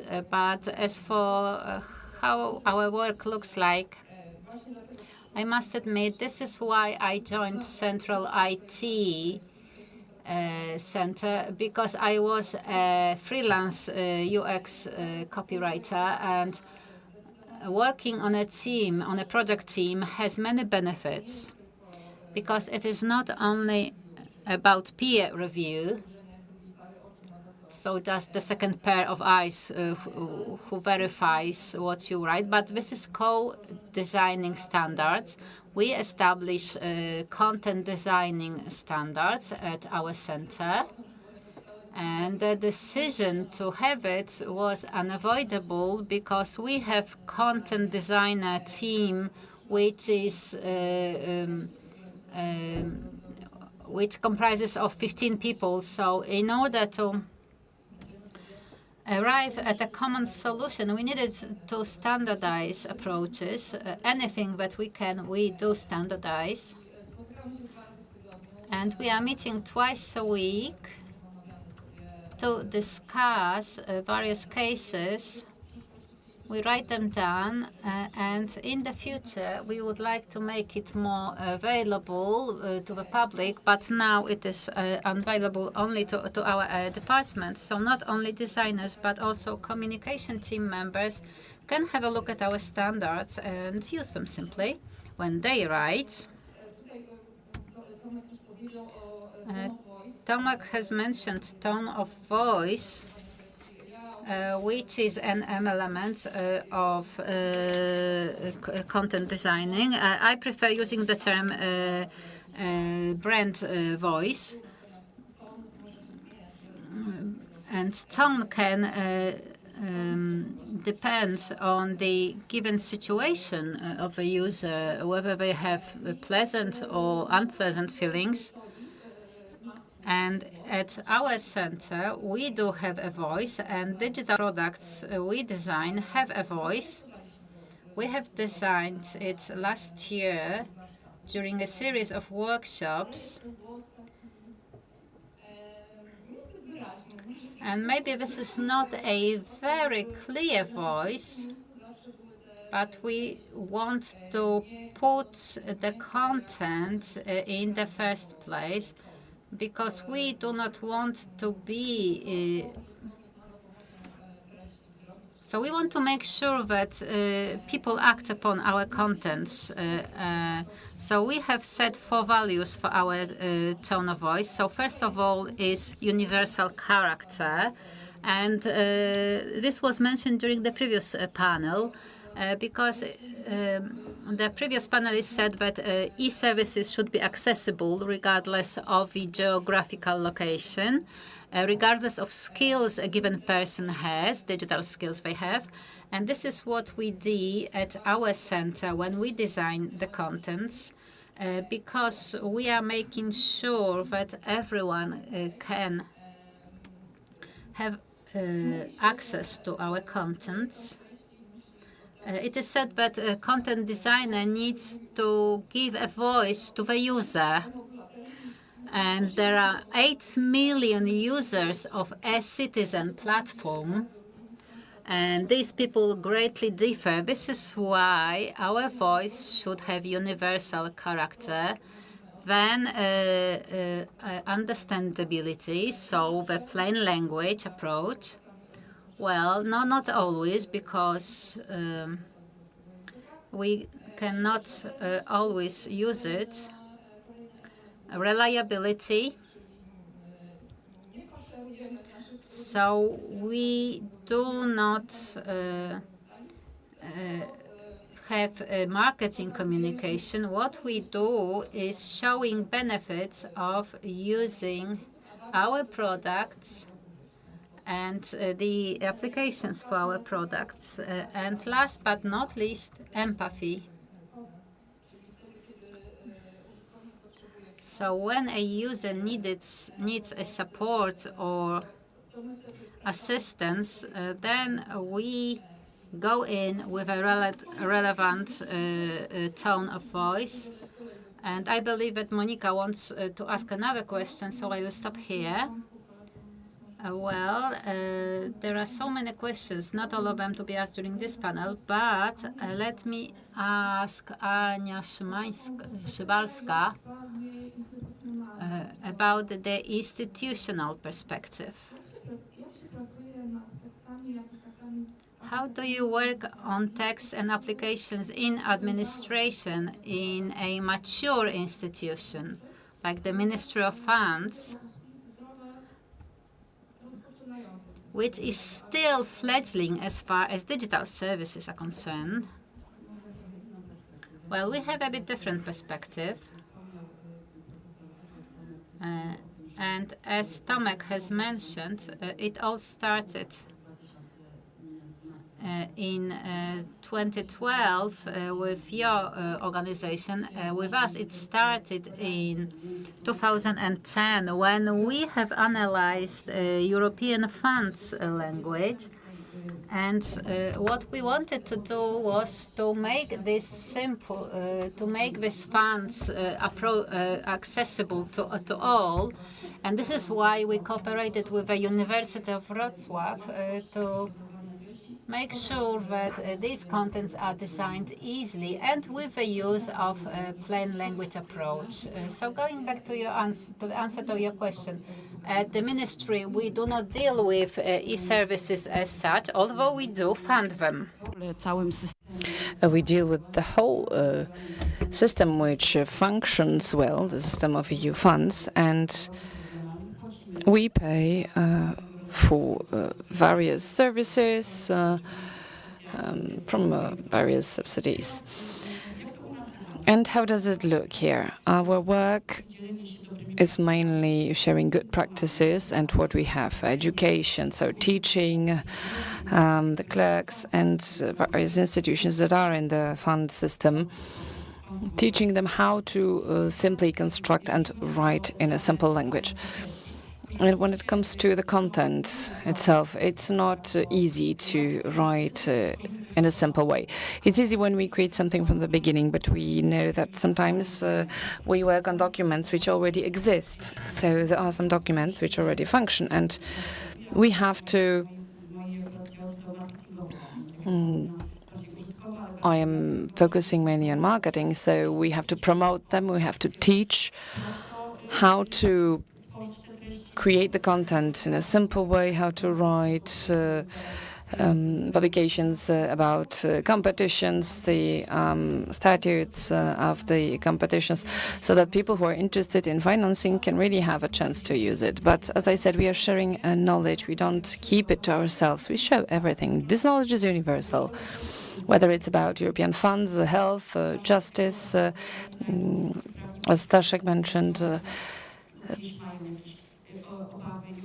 Some people are worried about using this simple language, some professional groups, but also various social groups. We want to have everyone, if, for example, people with disabilities, we want them to have access. So the easy to read, this is another type of language which is not only simple and understandable to the recipient, but just to everyone, the person which does not exclude, which gives a chance to everyone to understand what we write.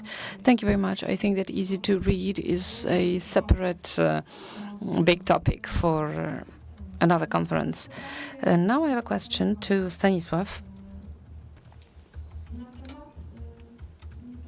about the Ministry of Justice, which joined this year the Declaration of Simple Language. So they signed this declaration during the last Forum of Simple Language. And I wanted to ask, how do you introduce simple language? And how is it from the perspective of the institution that is just entering this area? And how does it look from your perspective? When it comes to the institution, which is just starting, we are lucky because we have a lot of institutions that can be our models. We also can learn from various businesses. But we want to do it in a reasonable way, so that means that probably during the next few months or during even the year, nothing visible will really happen, because we cannot build simple language without building competences inside of our office, without building a team which can manage this topic. I'm not a lawyer, I'm not an expert for justice content, so I need support of the whole organization in terms of what is worth doing, what we can do, but what requires changes in the law. Because, for example, certain templates of documents are just annexes to regulations. If we don't change the regulations, we cannot change that template. And it takes time. So it's the time that is the biggest difference that I noticed during the last half year in the administration. And it needs to be planned ahead. Because without that, we will never achieve this effect, because we will always be blocked at some points. The legal regulations, we need to remember about them, but I wouldn't worry about them so much, because if there is will, then we can change those things. And I believe that there is will. But getting back to the question about what we are planning, we are mainly planning to train our internal team, which will not so much design, but will be a team of ambassadors, a contact team for the whole organization. And I think it's similar to what other offices do, similar to what a conscious business is doing, which has a particular assigned persons who are responsible for cooperation. So we are not communication. We have experience in the area of business. Oh, I see that Agnieszka is smiling here. For example, we have support from Ministry of Finance and National Tax Administration. We have also our first failures from which we can learn about how to do things differently. And I would agree with what was said during the first panel. When it comes to innovations, you try 100 things and only one succeeds. We are lucky that this innovation has already been verified quite well in Poland and abroad. Let me continue the topic of experiences from a business. What can we borrow from business to administration and the other way around?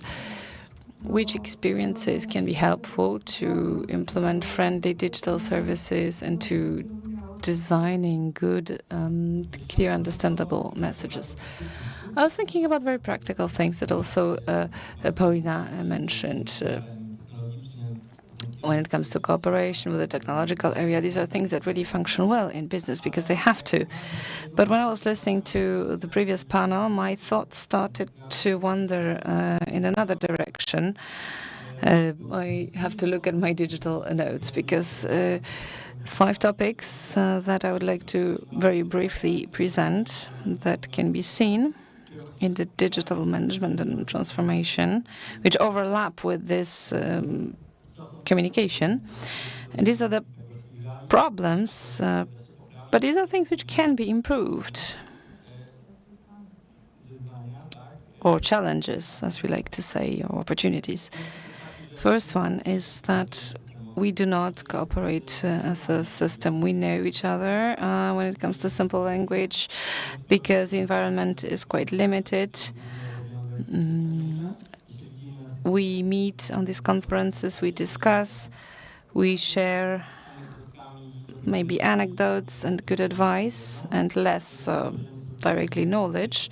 I know that there are first plans to organize it, but if we don't start to cooperate in a systemic way, then it's pointless. Even in the digital matters, in UX matters, if you are not able to communicate with between institutions about how a certain button looks and that it's similar in all services so that the user gets used to it, then we will create 15 different systems and we will have to learn each of them separately. If we inform on our websites about certain deadlines, if we inform the citizens, then the content should be similar in various institutions to get used to it. The pace of work and decision making. The cooperation will not work if we have to agree on certain things at the level of consultations between ministries. Then it's going to last years. So the cooperation has to be dynamic, just like it is in business. I understand that the risk is also high. And this is where administration will have a problem because we cannot afford to have this risk. We cannot just introduce a new version of PUE system in ZUS, which will have minimal value. And based on that, we say that, the most important is that it works, and then we add something on top of it. No, it's a long-term process for years. And we see that the users are waiting impatiently for the new implementation of the system, but it takes time. Yes, maybe there will be some mistakes in the system, but, we agree, we as business agree for these mistakes. In administration, this cannot work.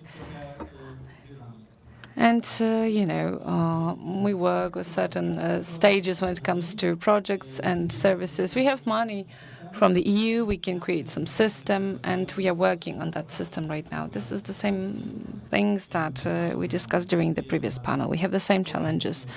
We work on particular areas in a silos way. And the last thing, which is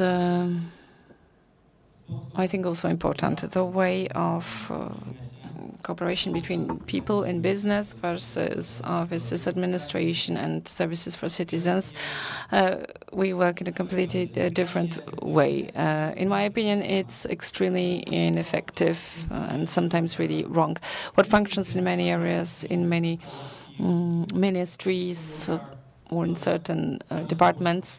For me, it was shocking that you cannot write or call the director if you are a lower level employee, that you start all these emails with, "Dear Mr. President, I hereby attach," How much time do we waste writing those letters and documents for simple things?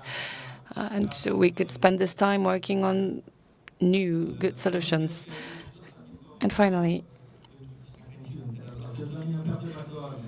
because this is very important to me, I'm dreaming of a model like they have in Sweden, that highest level politicians come forward and they say, let's call each other by the first name, because otherwise it doesn't make sense. So I come from business. It's very hard for me that we address each other by Mr. and Mrs.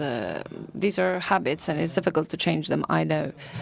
But one thing is relations. Maybe some people like these relations, and I do not. And the other thing is efficiency, and how it impacts the efficiency of our work. Well, probably there will be also cultural and generational differences that you discussed on the forum of simple language in the debate about Gen Z, but also organizational culture of administration.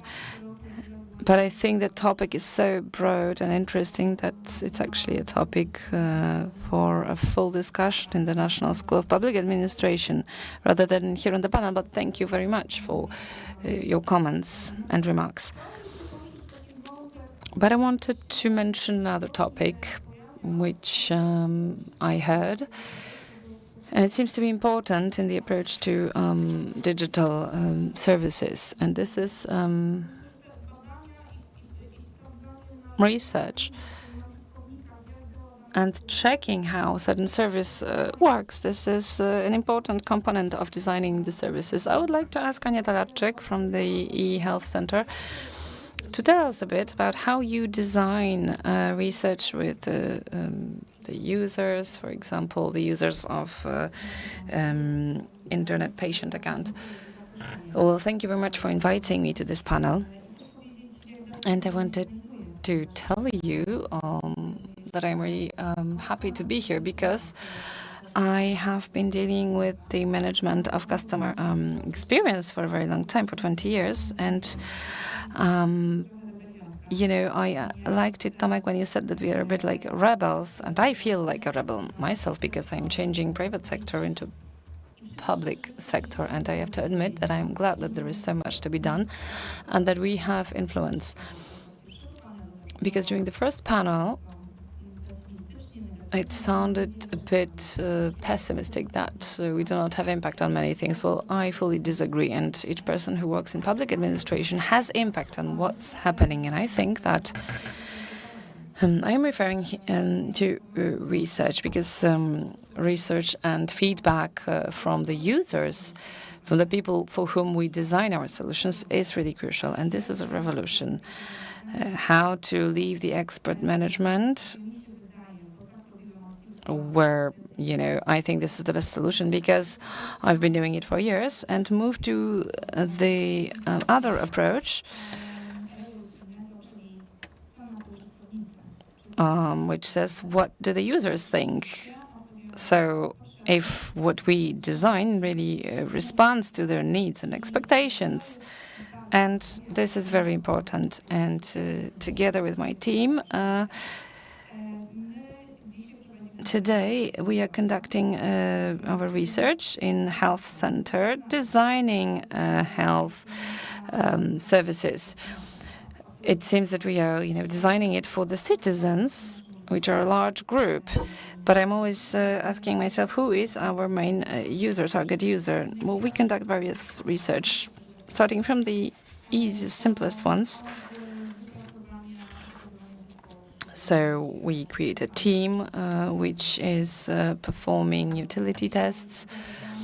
And today we cooperate with our developers for services. I am wondering if what we do is really responding to the expectations and needs of our users. And sometimes we do not have any impact on what's going on because sometimes this usability is being predefined in which place of our app the content should be placed. But let me come back to surveys, so usability surveys. So we are trying to achieve from our teams a very clear definition of a user, because this is from ranging from X or Y millions of users. But when you design e-SIG certificate, who most often uses such certificates? This is the question I ask. So thank you, very great thanks to ZUS for defining these users. And usability surveys is about verifying how our users are going to use our service. But apart from that, apart from a series of tasks to be performed on our test service, we achieve information what the users do, how they move in our service, how they interpret the information provided, whether it is easy for them to reach the goal, to make this basic task. This seems very trivial, but it is anything but trivial. Why? Because very often we have a task in administration to be completed, but the task of my unit is to verify how this task is placed within the whole user experience. So going back to the SIG certificates, so once I am in the app and I navigate there, I am interested about the whole patient journey. So once I log on to my app, to my account, and how do I find this SIG certificate? And can I swiftly and easily, which is the key to the success, reach the information or the task that this app is going to do for me? So today, usability surveys, studies are the starting point for design. Obviously, these studies are used at different stages of project implementation. So stage one, when we define the parameters of this service from the point of view of the user. The second stage is when you have a prototype service. So you do not go to the production with something that has not been tested. And although my colleagues say that we have no time for that, because, time pressure is really, really important here. But it is very important to verify the prototypes and on a sample that is really, really representative. Second thing, environment. Obviously, technology, so remote usability tests, but we also go a step forward, and I want to make sure to reach the users in their natural environment. So once we studied the service central e-registration, so if people are to register for cytology, we wanted to be close to women who are going to use this service. So we also do quantitative studies, and when you do not measure the phenomenon, this phenomenon simply dies. So other touch points, being a call center, we get a lot of information from the call center about how our services are perceived and how we communicate with our users. And going back to exclusion or designing services with people with various disabilities. And we were the first ones in the public sector to conduct a large quantitative study for people with hearing impairments. And our survey included videos and questions translated into sign language in order to really reach this user group and to find out what their real needs are and how we need to make sure that these services, which are designed for all citizens, also include this group of people. Thank you very much. Let me mention that I was a member of such a study conducted by Anya's team, and great attention was paid to communication in this study. So the process is being explained very well. And another thing that I have paid attention to, and I think it has been already mentioned here, that this user-friendly communication and streamlined service have really empower the user and has a positive impact on their emotions, and they do not give up with irritation, or they do not get frustrated and decide to call the call center or write unpleasant messages, unpleasant comments concerning the user experience. Services should be accessible to citizens, especially public administration services, to all citizens. And we are on the same page here, I'm sure. And let me now continue with studies. Question to Tomasz, because we've been talking about user study and how do linguists study the accessibility and transparency of language in the apps or on portals. How do you measure it? Linguists, just like any other scientist, use three methods. So you can analyze the text once it is written. This is an analytical study. You can do a pseudo experiment when you test prototypes, several screens or paths. People are invited. They know that they are being tested or surveyed.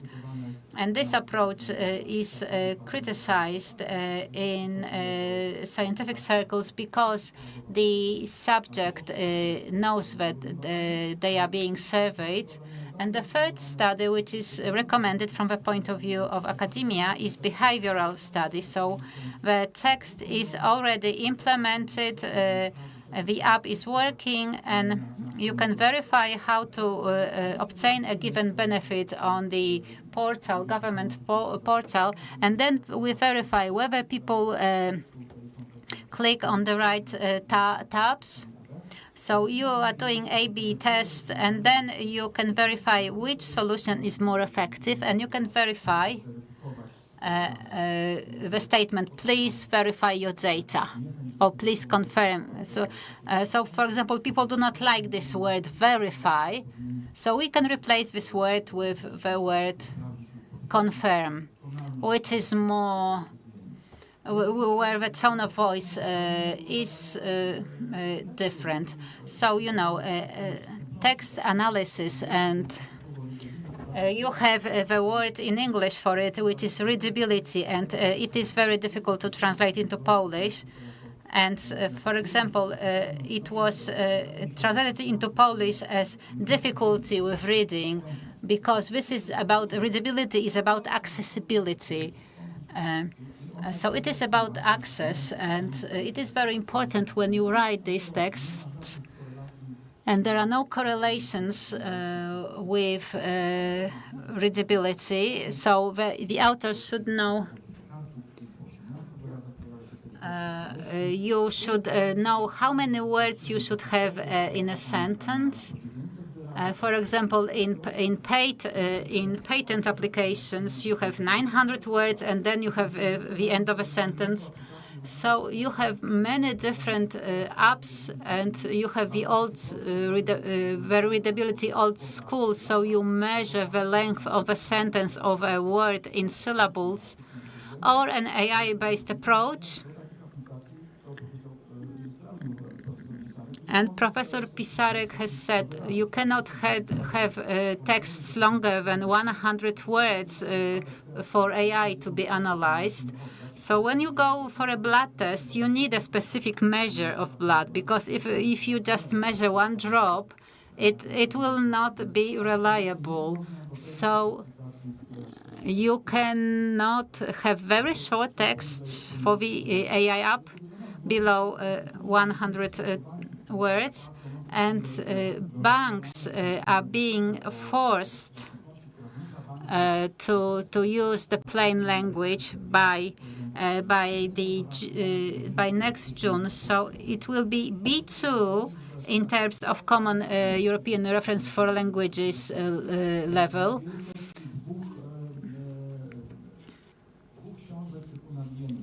And at the University of Wrocław, we have so much information. It is just, a few books. So it's just like the approach. Let us use some simple tool, then improve it, and then make it really sophisticated, and people will be using it along the way.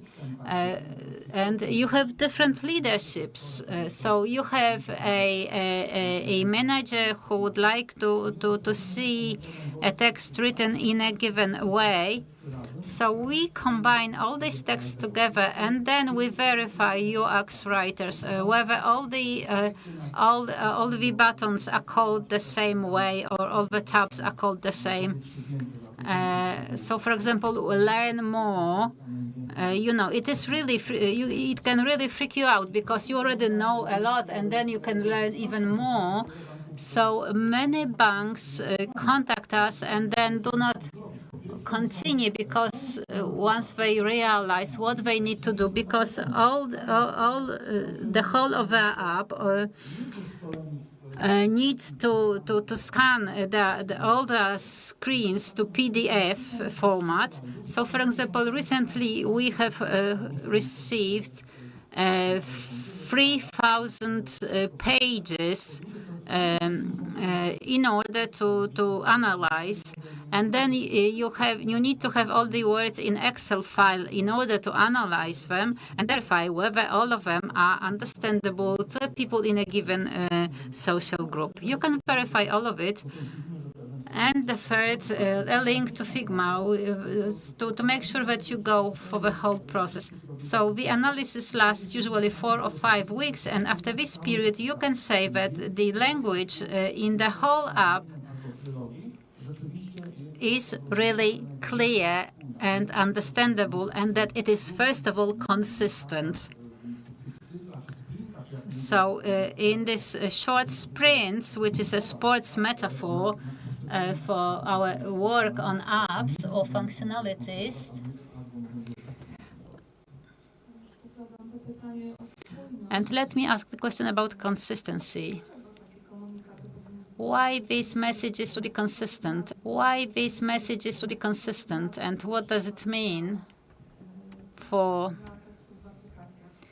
texts used in apps? I know the answer to this question, but maybe Paulina would answer it for our participants. Consistency is very important for users, because they need to be sure that the same communication means the same throughout the process. You can say verify, try, confirm. And maybe majority of people will understand that this is the same, but maybe it is better to have the word confirm throughout. And this is just a token of respect for our users. You do not waste their time. You do not make them analyze the 3 words that are used interchangeably. This is a very simple example, but you have more challenging ones in the apps that we are designing.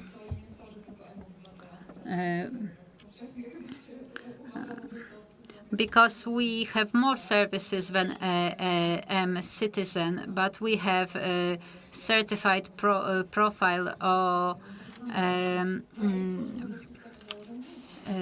electronic service platform. We're also using apps for staff members at public institutions. So this consistency is of great importance, not only within one app, but all the apps, the whole public administration. This is why the standards are so important. If I may just say something, yes, this consistency is very important, and it's about the effort of our brain, in decoding the context. And if we have one sentence and the other one is with different vocabulary, different grammar structure, then we have to put so much effort in it. We always give this example. Tomek likes raisins and leaving breadcrumbs. Something is not consistent in terms of grammatical structures here. And getting back to what Stanisław said, it's strange that in Poland, after so many years, various institutions and offices have different templates for their letters or administrative decisions. Some of them make it simple, some of them don't. And, some of them go straight to the point in their letters, and some have a very long introduction. So then, the trust of the citizens becomes smaller, the trust to public institutions, because in various institutions, we get, the same message, but in a different way. Yes, and it's not only in the administration that we have this problem. The same problem can be observed in business, and it often results from, just wanting to secure all the areas. We can feel it very often in administration also, where we send, let's say, a simple message on the website about some process of service, but when we talk about the, statutes, then sometimes we leave it complicated. And if we show the user that here you have a simple text so that you understand it, but actually we have this small message at the bottom, and this is very important. So we have different discussions internally in our ministry. For me, it's very important not to mislead the user. For example, if we want to prepare some information about the change, about the process in FAQ, the citizen expects to find answers to their questions. But we often get the information that, okay, you wrote it very nicely, but we suggest, to give this answer among FAQ. If the regulation was written in a simple way, like in Sweden, then we would not need this section of FAQ. And if we put it, it should be consistent with what we promise with such a tool. Yes, one more word about the administration. Let me tell you that we have been talking many times, and when we were meeting with Tomasz in various circumstances, we used to say that maybe it's time to put it all in order, but also in terms of legislation. And because perhaps this regulation about simple language or adapting it to this act about Polish language and to make it really coherent, because we meet, we know each other, and we often say that we would like it. We are very positive about changing it, but we do not change it. Why? Because we work in institutions. Sometimes we address each other, dear director, dear president, but this is about the people, because in our ministry, most of the people call each other by their first names. I don't have a problem when it comes to calling the director. Maybe the new system related with official letters will help us. self-governments are different, but maybe we can suggest them how those documents should look, where those documents should have this part, so that it's always in the same place, so that we don't create very complicated letters, to not get the users lost. So maybe the new system will help us design, this template for a letter which will be used by all the institutions, and just the heading is going to change and the content will be the same. So we should think about it in a general systemic approach. Yes, but the system is known in ministries. In ZUS, for example, we have a similar one, but we have different systems, and we have this.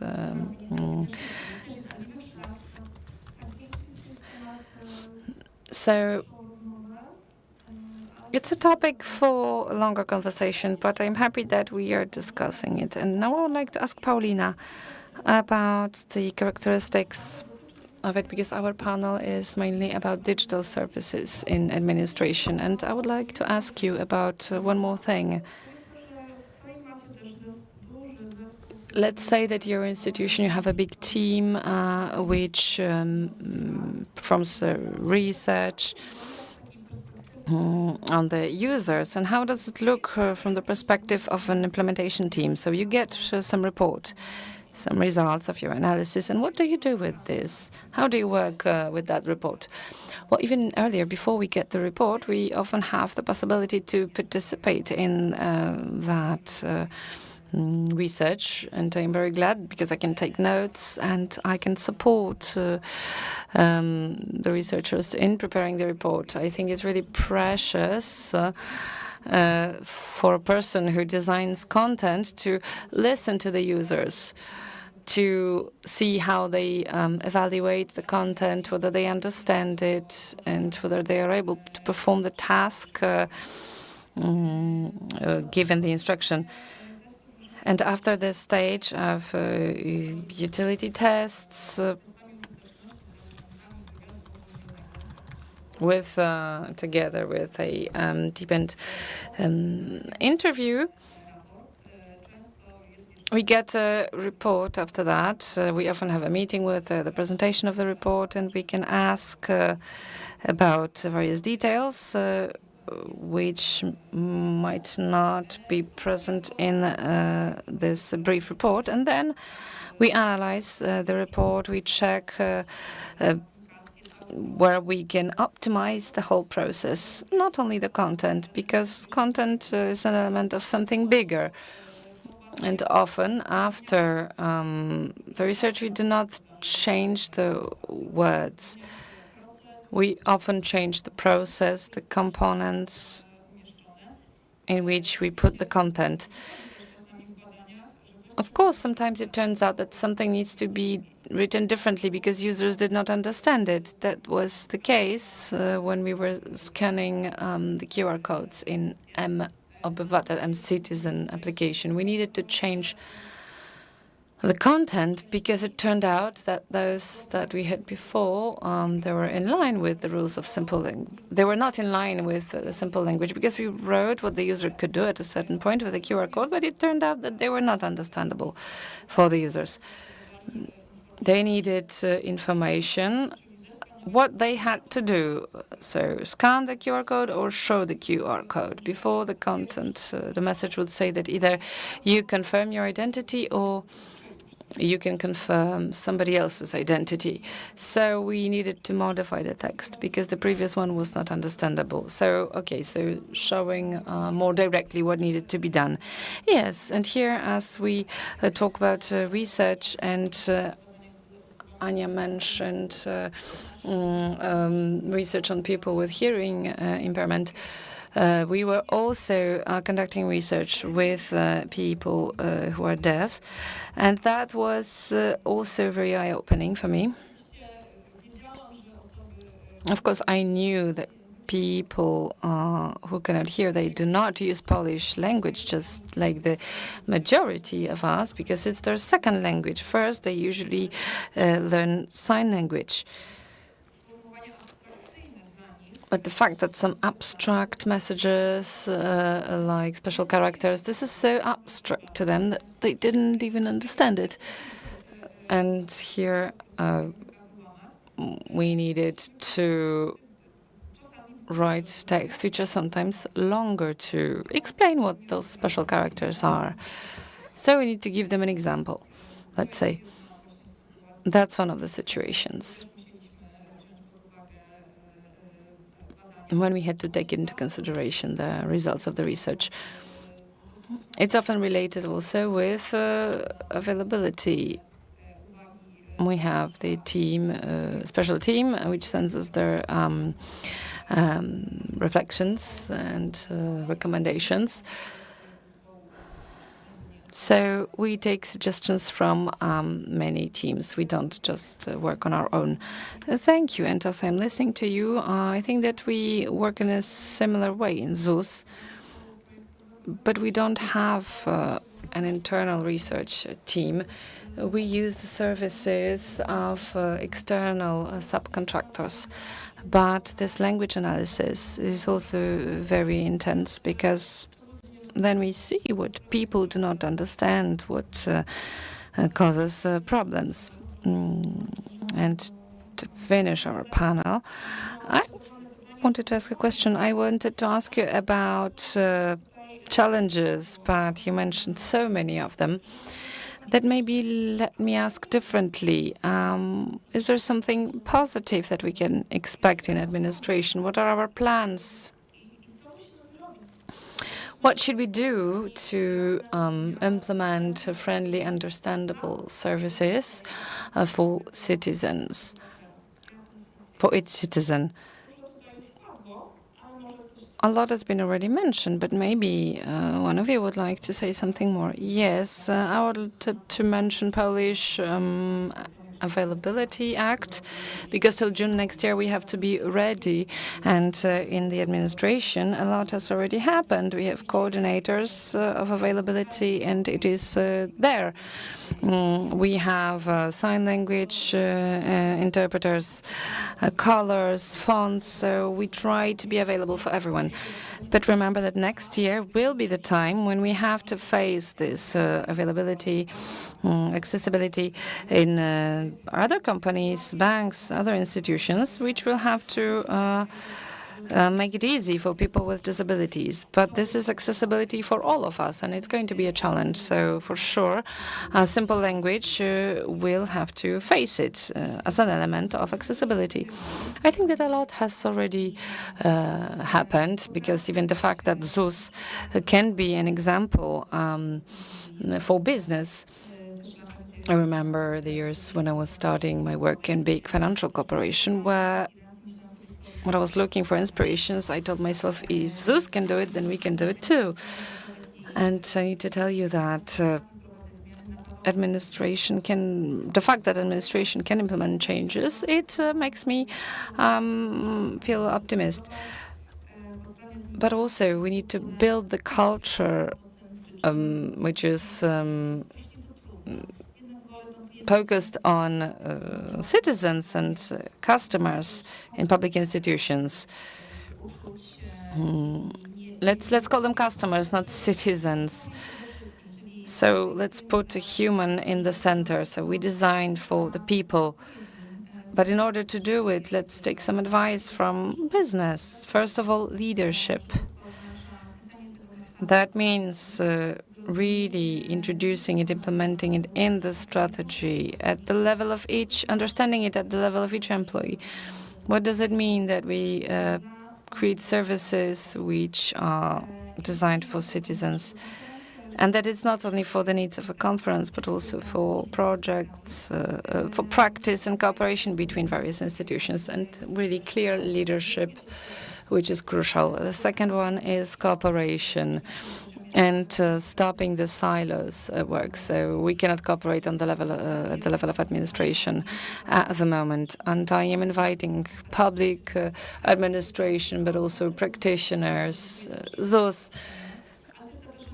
I would also like to invite business so that they can show us, for example, like how financial sector is designing their services. So let's go outside of our comfort zone, because we have certain comfort zone. We get money, we get some legislation. Sorry for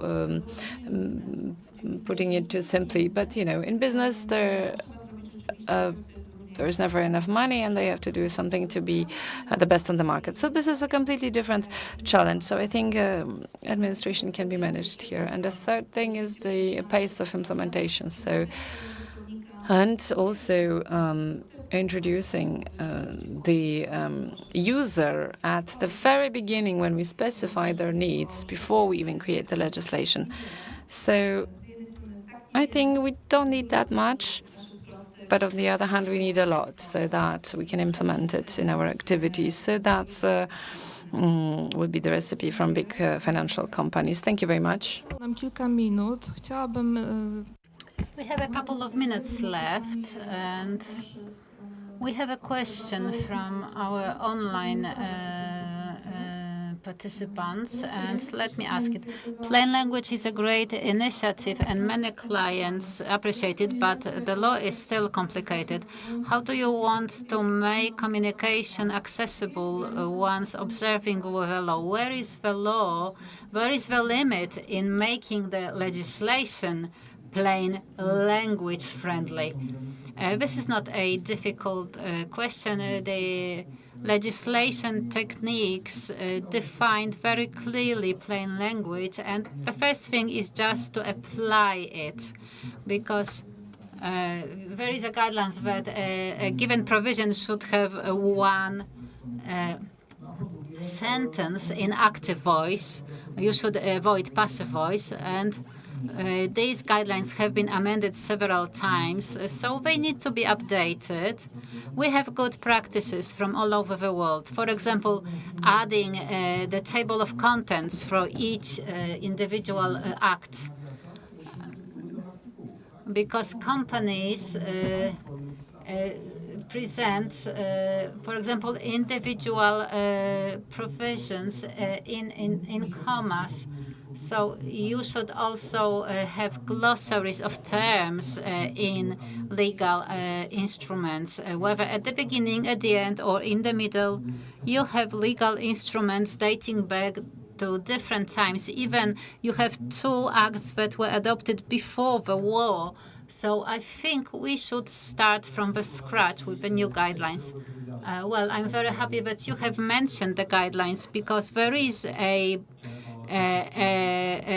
textbook on the quality of language, and you have chapter 6 on plain language, but there are some things that you can already do. There are no obstacles to make sure that justifications for legal acts are written in plain language, or whether annexes or forms are written in plain language, or just so this is something that you can do. There is no reason to put that you do not put verb at the end of the sentence. Well, the whole provision in one sentence. I have seen some interpretations that give me some reasons for concern. So, because if one provision in one sentence, this sentence should be very, very, very long. So depending on a lawyer who answers this question, well, it depends. So there are some things that need to be updated, but there are some things that you can do already, provided there is a will for that. From the point of view of UX designer, I would like the provisions to be general enough so that they give enough room for UX writers. Because sometimes there are certain terms that we cannot alter, and we need to use them. And maybe law should not specify how a given app should look like, or what a form should look like. And then you cannot change how it looks like and the language it uses. One question from the room. Do you have a question. Can we have a mic for this gentleman?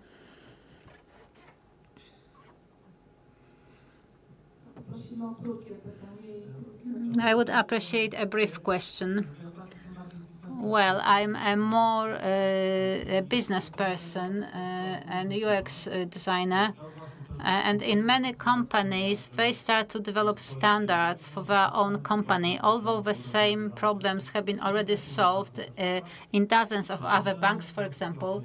And I've been thinking, because I'm a big fan of standardization, and there are certain bodies of knowledge, and I've been thinking whether public institutions exchange such knowledge. Let me give an example from my bank. There was a long discussion whether you open or establish a bank account in Polish. So I believe in your institutions you've been thinking about it, and is there an idea for a common data set that could be shared? Let me answer this question. At IT Center, we already exchange study results, because if somebody surveys users, we can use already the knowledge that has already been gathered. And this initiative should be observed by all of us. We should pool the resources, we should exchange the resources. And the IT Center is already doing it. And I believe that the banks, so we have had a barrier-free service for the banking sector. And we have exchanged opinions, and we have written a single document. We have shared documents concerning user experience management, obviously without giving details, because, yes, I know that business is a bit different, but still we deal with the same people, and we have limited resources, so we should use the synergy effect. And let me add that in public administration, yes, we do share resources. I have mentioned good practices, and the head of civil service have asked all the institutions to share knowledge, to pool the resources in terms of good practices, publications, video instructions, to make sure that everything is consistent. So we are cooperating with the Chancellery of the Prime Minister for the common good. I totally agree. Technology will support you because otherwise the database would become just a data scrap place. So we need AI to manage it. So I would like to thank all the panelists, and I'm saying hello to all our online viewers. And now it is time for lunch break. Thank you very much for a very interesting discussion. One more discussion panel is ahead of us, big data and AI in customer service. And now we have an hour break.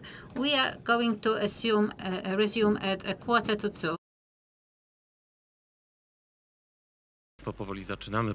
Ladies and gentlemen, let us resume. Please take your seats. Dear ladies and gentlemen, we are coming back after a short break, and we are going to discuss the hottest topic of our times, latest technologies that revolutionize customer service, and institutions like ZUS are facing the challenges to meet the demands of citizens and to shape the future of public services. And big data and AI play a pivotal role there. Big data that is processing and analyzing huge amounts of data helps us better understand the needs of customers, citizens, and to adapt the services to the changing environment. Thanks to big data, you can more efficiently manage the services, streamline them, and improve the efficiency of all administrative processes. Artificial intelligence is a game changer in automation, which not only supports the staff members, but also improves client services, starting from chatbots that answer specific questions to to advanced algorithms, the AI stands a chance of revolutionizing the methods institutions communicate with the clients. But new technologies are not only opportunities to challenge, but also challenges like data security and decision-making automation. These are the areas that need to be analyzed and discussed in order to shape them in a responsible manner. So we are going to discuss how to use big data and AI in order to improve customer experience and not to forget the responsibilities that come with technology. Wiesław Paluszyński is the president of Polish IT Society, will be the moderator of today's panel. He's not only an IT expert, but also an authority in innovations in the public sector. And I believe that his knowledge and experience will contribute to the high quality of this debate. Thank you very much. Welcome after the break. After this great introduction, I feel really humble. But due to the fact that we are celebrating the 19th birthday, and I woke up and I wore just for the occasion. And when you talk about the digital exclusion of people aged 60 plus, you cannot talk about digital exclusion of individuals aged 90 plus, like ZUS. And this is a very atypical situation because the social security institution is at the start of a digitalization journey. So I think we should change our approach towards age and involvement with new technology at this late age. But 90 years is the 19 years of building social trust to the institution. This is the institution that everyone will deal with. Some of us are the contributors who pay social insurance premiums. Others will be beneficiaries who will receive payment. So all of us have a vital interest in making sure that ZUS, that everything ZUS does and the challenges resulting from the latest technologies it faces contribute to building social trust to the institution, which spends roughly 30% of state budget for public services. So this is the scale of challenges we are talking about. So mentioning technologies, we have mentioned big data, artificial intelligence, and these two are closely interrelated. But it is not only about technology, it is also about the way of thinking and organizing work, because no technology does not operate without the environment in which it is embedded. So all of these things have been discussed during the first panel when we've heard about the current status quo at ZUS, and some of the elements we are going to discuss have already been mentioned, but let me draw a picture of the technology and its use. So I would like to ask my panelists to tell us what is the possible areas of the use of the technology across the world, and what is the approach towards technology in mature solutions. And we'll start with Professor Sellery. So could you share with us, please? I haven't introduced all panelists, but all of them you can see on the slide. There are names and titles, so I have omitted it. But I will...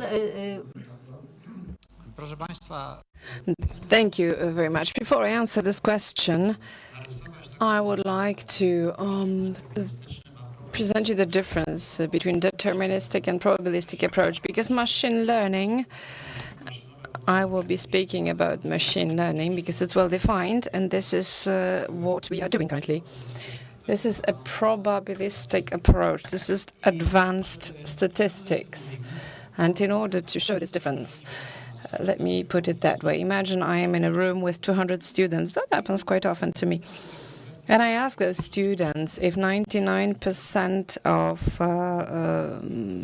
probability is a lot or not. And they say, yes, that's a lot. That's almost sure. 99%, that's sure. I say, okay, so there are 200 of you here. Let me use a drastic example. That means that 99% times 200, that is 2. So if we conducted a research based on AI, who has cancer and who does not, then statistically, in 2 cases, there's going to be an error.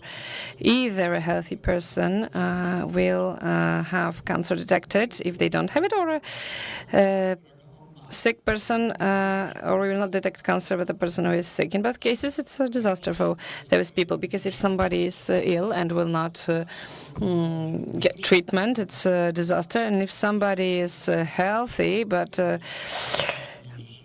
AI, which is much better than human intelligence, will tell them that he has cancer, he will go to the doctor, he will queue for a long time, and the doctor says that they don't have a cancer, but the person will say, no, you're wrong, because AI told me that I had cancer, and in the meantime they will waste their whole semester and so on and so forth. But from the scientific point of view, this is not a mistake. It's not an error, because with a determinist approach, with 100% probability, we can prove it mathematically, it would be an error. But in probabilistic approach, it's not an error, because when we say that there is 99% probability, it means that 2 out of 200 can be wrong. That's an example that I mention, so that each time you apply any methods of machine learning under any name, that you know how it works. We IT experts, we are used to the fact that software is sure that it tells the truth and only the truth. But if we move to the probabilistic world of machine learning, we have to forget about it, because AI hallucinates. This term comes from psychiatry. You know, if somebody had some illusions and saw something that was not true, and IT experts took it because hallucinations also happen in AI, and they happen always. It's not an error of a software engineer. If we have an error in classic software, we can take the developers and ask them to check the codes and find a spot where it's wrong and just correct it. But if we are dealing with AI, like ChatGPT, which has 1 petabyte of data and has 1.7 trillion parameters, which steer artificial neuronal network, which has 120 layers of artificial neurons, then no software engineer can find in which spot there is this error. It's impossible. So we have to adapt to this change of paradigm. We shift from the world, which was sure, with errors that can be corrected, to the probabilistic world, where errors cannot be found and corrected, and they can always occur. However, if you apply AI to anything, then at the end you have to sign your name under it, not GPT. You cannot go to court and say, dear court, this is not true, this is not correct, but it's not me, it's GPT. Let's go and accuse AI, I'm innocent. No, it's you who are guilty, because you signed your name under it. It's just a tool to support you and not to replace you. So that would be it in terms of introduction. Yes, we have some background for all of this. But if a human being is to make a decision and has certain indicators based on which they have to make a decision, and they make a decision, it's not always one which is good or true, because we have emotions, certain knowledge, expectations. Therefore, AI is a bit similar to human reactions to many things. Dear Professor, what are the achievements, practical achievements of AI in the analysis with the use of big data that could be practically applied in public institutions like ZUS? Okay, I will discuss first a little bit with the professor, and let me put it that way. The whole AI is not only about machine learning, and we have to know that if we talk about applications of AI, it doesn't mean that we go 100% into the probabilistic world, because first application that I will mention is not probabilistic. ZUS, Social Insurance Institution, you have a lot of organizations, sub-organizations,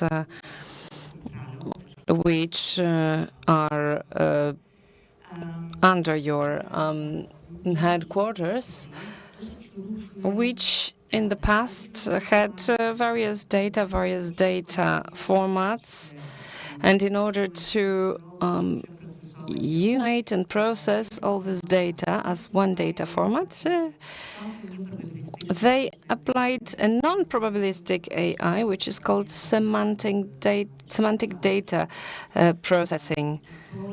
And this is the first thing that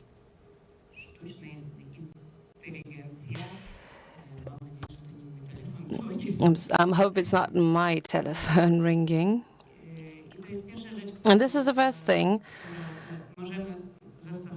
that we can apply. And further on, we go into the probabilistic world.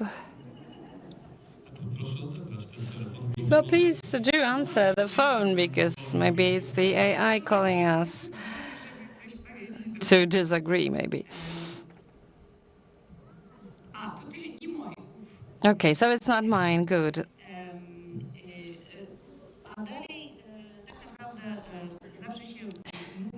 And we tend to say, when we talk about application of AI, we tend to say that sky is the limit. It's not true, but a lot could be done,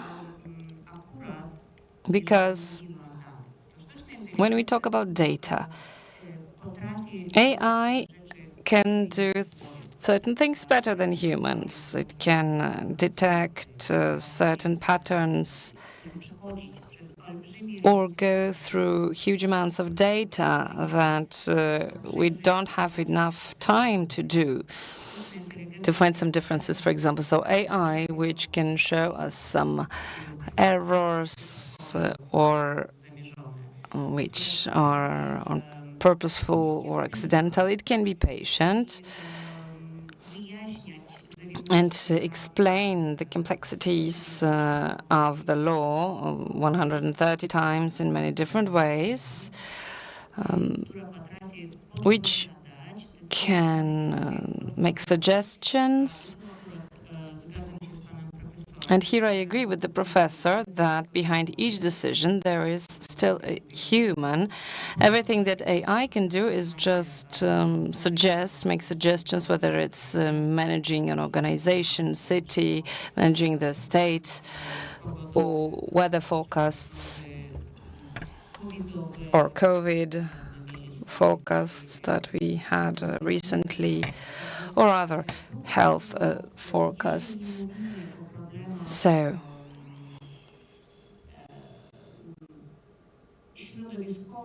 if we talk about environment problems and we are not afraid of the outcomes of using big models, then, as I said, sky is the limit. Everything that comes to our minds, that's something we can do using AI to help us to support our knowledge and our skills.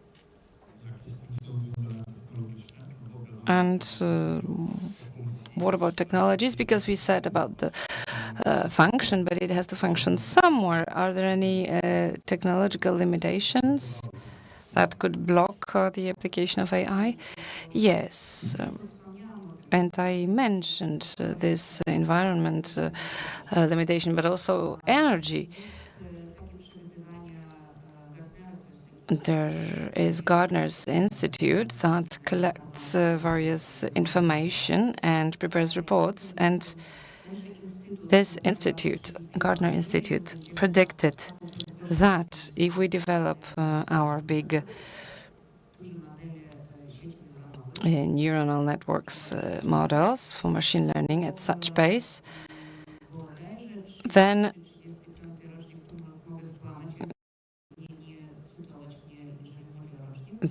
at some point, 2030, 2035, we're going to exceed our energy resources. I don't know if you know, but Microsoft bought nuclear power plants, not in order to produce for people, but in order to maintain their big language models. So in order for the ChatGPT to answer you, yes, today it's going to be nice, this is going to be a birthday party, so you need to wear a beautiful gray jacket. And in order to have it, we spend a lot of, use a lot of energy. We burn coal and other fuels, or we throw away half a liter of water, let's say. Okay, carbon footprint is a situation that we know very well.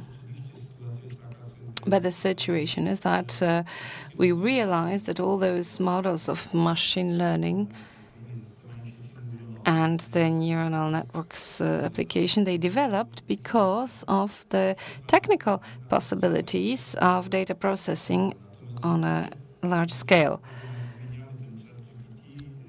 We keep mentioning this ChatGPT with other applications of the application of AI, but these are different areas. I recommend you to read an article from the Rzeczpospolita daily from the day before yesterday. There's an article saying that the nuclear bomb of AI was already detonated in the internet, and it means that people save elements of AI work as true in IT systems, and as a consequence, further models that they learn based on data, which is not necessarily true. And this spiral has already been launched. Let me give you an example. How a picture of a lion looks on the internet. It turns out that only 10% are real photos of a lion and 90% are various hallucinations on the various level of details of AI. And you know, it's a comparison whether a nuclear bomb is the worst, or maybe AI can play the role of nuclear bomb with the lack of understanding.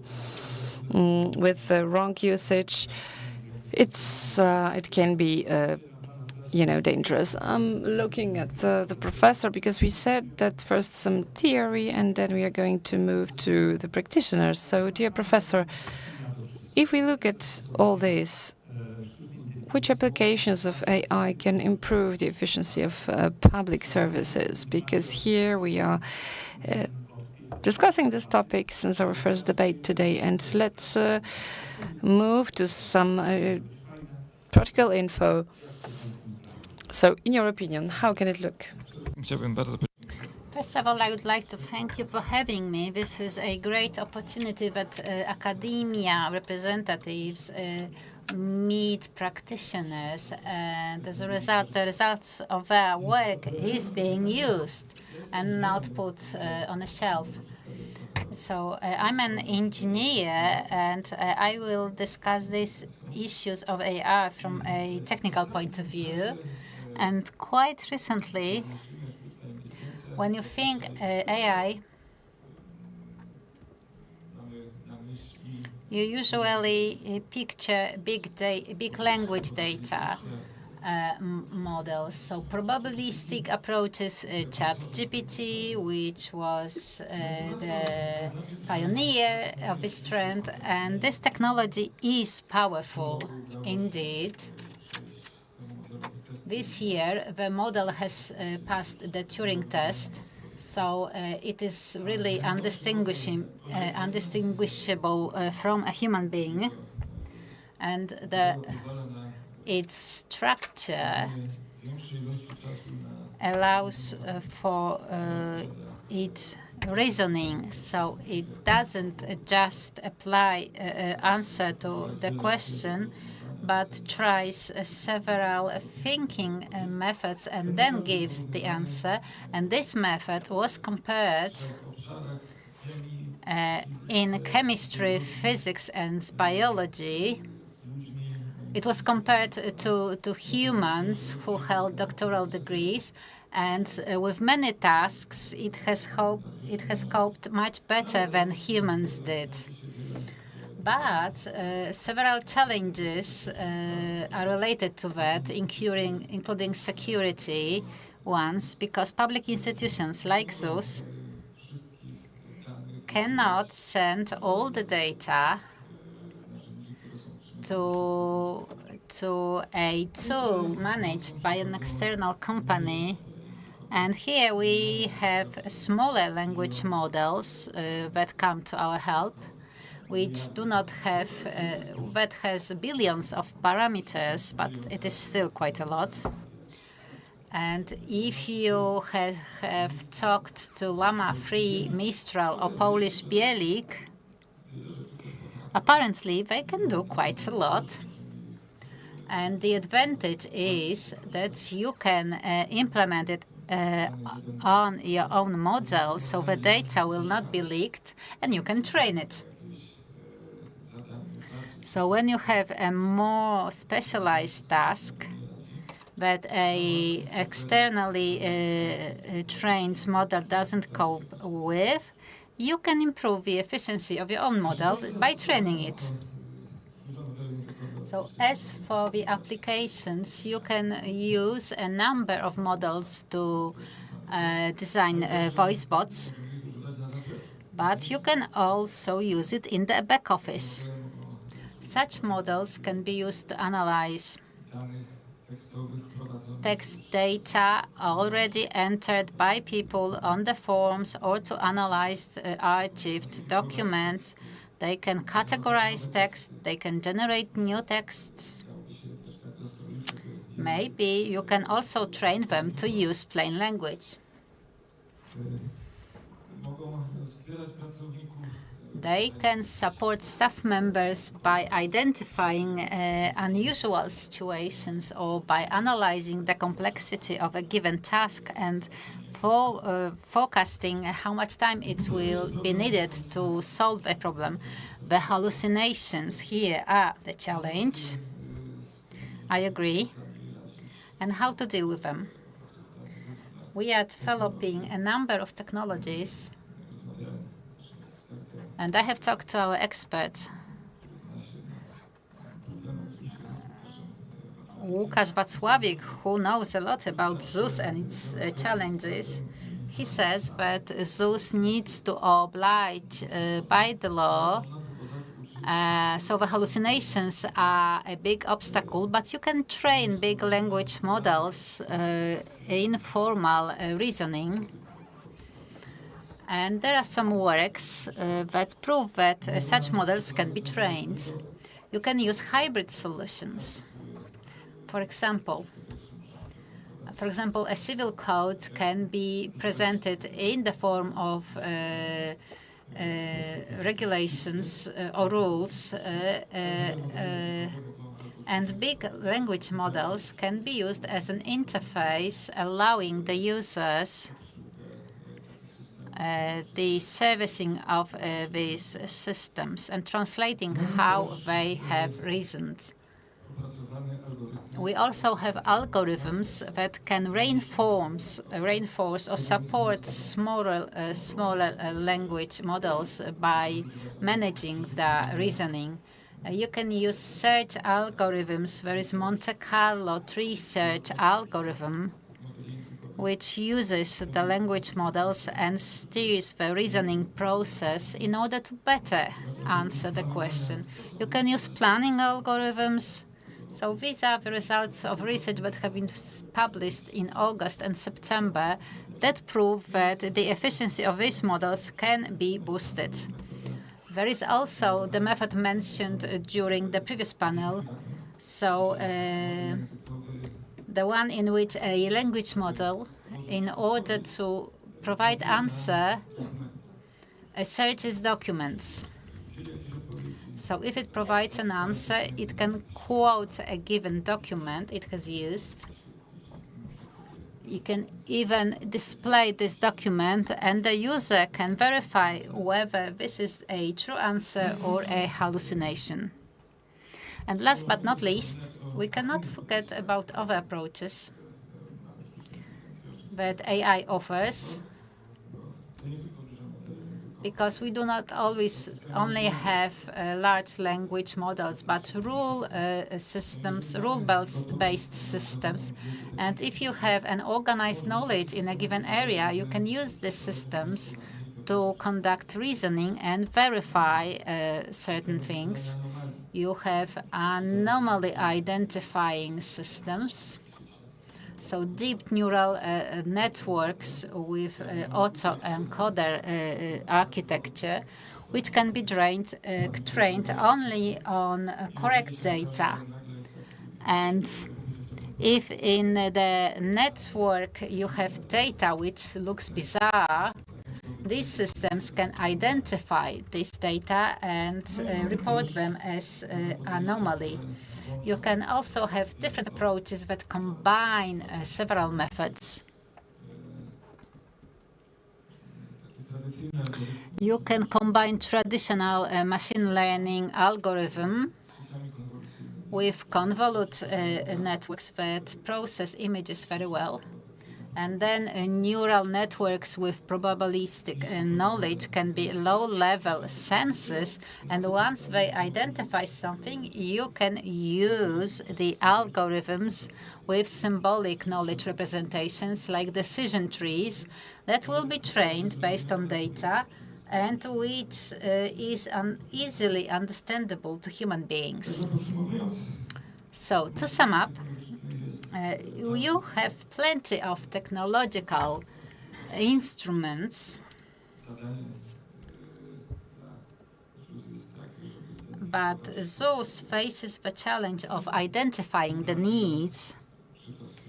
So it either needs to cooperate with external companies or academics in order to apply relevant methods to solve these challenges.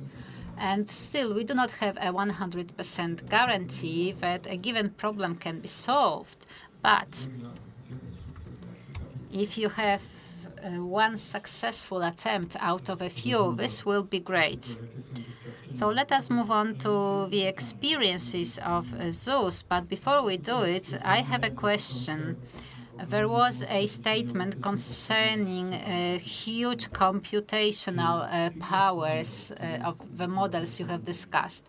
And in the applications you have discussed, would it be needed for ZUS to make large investment in order to use these processing powers without interrupting the data it has, because the data, reliable data it has, is the largest resource of ZUS. So access to it and training models on the basis of this data has this advantage that this is true data. There are no online or Wikipedia data, but majority of models learned on the basis of which. So all the errors or incorrect data provided by Wikipedia has been even augmented by the errors of during the training of the model. So what optimum approach would it be? You need to separate two issues here. A large language model needs huge resources while training. So our Polish language model, Bielik, developed by Spicklish Foundation, although it's not huge, it needed a supercomputer to train it. But such training, to some extent, can be conducted on your own servers. And you do not need supercomputers. What you need is graphics cards that specialize in such computations. So they are not cheap. They come at 100,000 zlotys, roughly 25,000 euro. But I believe they are affordable for a large institution, and as a result, they can guarantee security of the collected data. Another option, another moment when you need computational power is inference.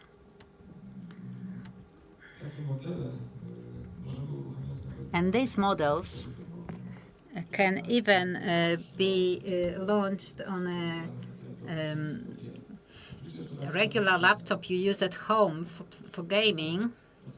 Obviously, you will need some time to wait for the answer to be displayed, but if the system works in the background and doesn't talk to the client, well, this is doable. Obviously, if you use better cards, these speeds will be even larger. So this is feasible. We are not talking about some distant future. To the director of the IT department of ZUS, Bartłomiej Przystupa. So I'm using the term automation because AI and these mechanisms used to automate certain processes. So what are your experiences and what are the benefits for ZUS of the implementations you have already had? Good afternoon, ladies and gentlemen.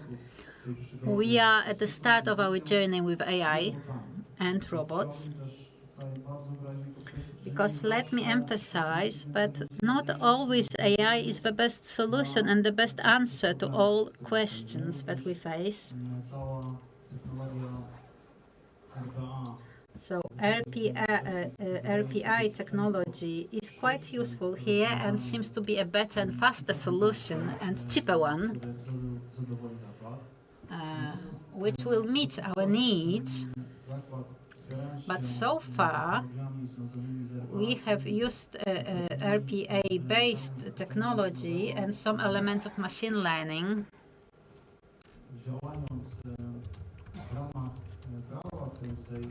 And in order to observe law, we have applied these solutions in two areas. First of all, we have replaced the tedious experts who need to transfer benefits from one IT system to another, because for many years we have used ZUS systems which have processed data using old technology.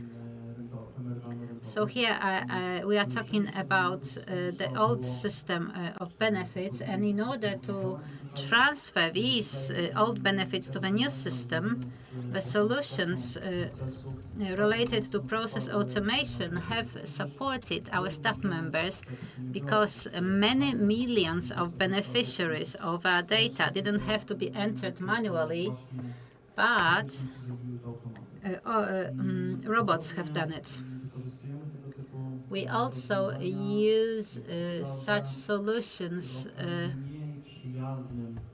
in an area that is less user-friendly.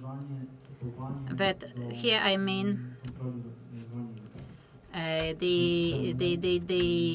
the beneficiaries that need to be controlled. I mean beneficiaries who are on sick leave, because these are humans who do conduct these controls, but algorithms support people, obviously, with using certain ways, and they support our everyday work. But currently, we are at the brink of a huge transformation, which we approach optimistically, but very cautiously. We would like to plan where we want to apply AI and robots. And why do we want to plan it correctly? Well, first of all, it's about public money, about the money of all of us.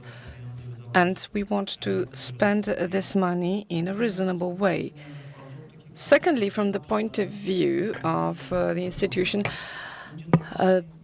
the super modern solution will not always be the most efficient. And thirdly, in this optimism, in how many aspects AI can help us, we need to choose the areas where we need it the most. Such an area would be customer service, where the volume of requests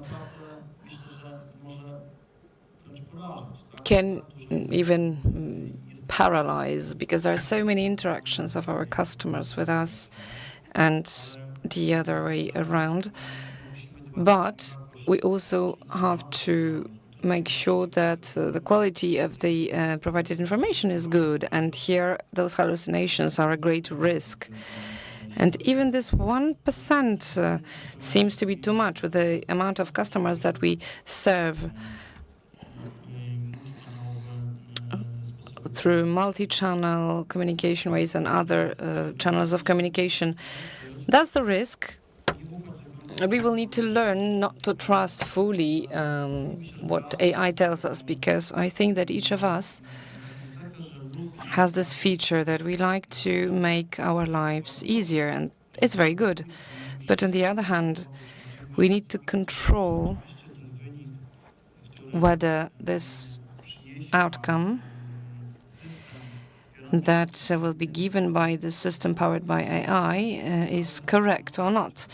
And we will have to keep teaching the employees to trust their own knowledge, first of all, and that they need to increase their knowledge constantly. So I cannot imagine that in the customer service room there will be an employee that does not have any substantive knowledge, and they will only work based on what the computer tells them. Apart from that, I was talking about the caution, because we do not want to replace humans with AI. This is very important, because recently, even yesterday, I think in the public space, there was information that in one of the radio stations, journalists were replaced by AI models. It's not going to take place here in our institution. We want to find the areas where AI can help, but not replace, where those more complicated areas are left to the intelligence of humans, and those which are repetitive and of which we have a lot will be supported by AI. We are also cautious due to what the professor mentioned. It's about security of the data of all of us. We cannot afford such a situation that some uncertain models will be learning on our data. That's why we choose the area where AI can be applied on various environments, whether it's here or 20 kilometers from here, but on the environment that is only at the disposal of the social insurance institution. We are obliged to this by various national frameworks. and the regulations specify that such data have to be processed on the premises or in the national computing cloud. At the moment, it does not provide resources that the professor mentioned, like appropriate graphic cards and other elements where we could place the AI solutions. But if there is such possibility, we will be happy to use such possibilities. So as I said, we approach the situation with a lot of optimism. We see a lot of possibilities, opportunities, but because we want to protect our institution, employees and customers, we have to be very cautious. And Krzysztof Trawiński, who perceives it a bit differently, because he's receiving all the questions, he needs to give the answers and provide the service to the customers. So, dear director, where do you already test it and how do you plan to use it so that the processes which were mentioned, mainly related with the customers of the institution, and this is both a natural person and also company paying contributions. So we talk about processes which can be improved in practice, maintaining what was just mentioned. So, big dose of distance and reasonable approach to using those technologies. Yes, that's true. My task is to implement AI solutions in the social insurance institution. And wherever I go, everyone talks about AI. But when I try to ask various institutions and companies where AI was already implemented, 5 to 7 companies only in Poland already implemented first mechanisms, and not even complex mechanisms, but just some. And ZUS is definitely among those 5-7%, and I will tell you why in a minute. Where we carry out some research about the implementation of those systems. But I can confirm that we have two general problems which we are facing in our IT center. First of all, hallucinations, which are troublesome for the institution. Even if we set this parameter of the hallucination temperature at 0, it still takes place, will be there. Unfortunately, there is this opinion that this is a deterministic model, and this is not the case, and we need to discuss it broadly. It's very important that people know that this answer is just a suggestion at this level of implementation until we use the mechanisms that the professor mentioned, because there is research and there are methods that can help us solve these problems in the future. But at the moment, the hallucinations will be there. And we try to specify in our research at which level they are. And we need to inform the employees that will be using those mechanisms. Where is the source of this information? What is the decision-making tree? And we need to always remember about it. The second problem that I am facing is that I cannot use those big language models, because that would be the easiest. You all use ChatGPT and it understands everything that you tell it, but those small language models, they are not able to understand everything. Let me give you an example from last month. I was at a meeting where one of the models was presented, and when it came to practice, it turned out that the system works very well in Polish on 10 words, 0, 1, 2, 3, 4, 5, and so on. It's not bad because I can read the parcel number. But I would like this model to be able to understand names, last names, names of cities, and here it's not so easy. So we have to remember about this, and I want to make it clear that we can use those small language models, and we will be using them, at least at the moment, but we will not be better than the big players. When I hear on lectures that I recently attended, that companies from the USA want to spend billions, even up to $100 billion to teach new models, then, we can compete here. I think that solution to that could be creating new computing models in Poland, which could use those big language models based on certain rules, so that we do not have to only use those small ones. But so far, we use only those. And before we moved to the neuronal networks, we started to take small steps. I think it's the best method to implement things in big institutions. We started from machine learning mechanisms, which are quite simple to get the knowledge about implementing such systems, to see how they behave.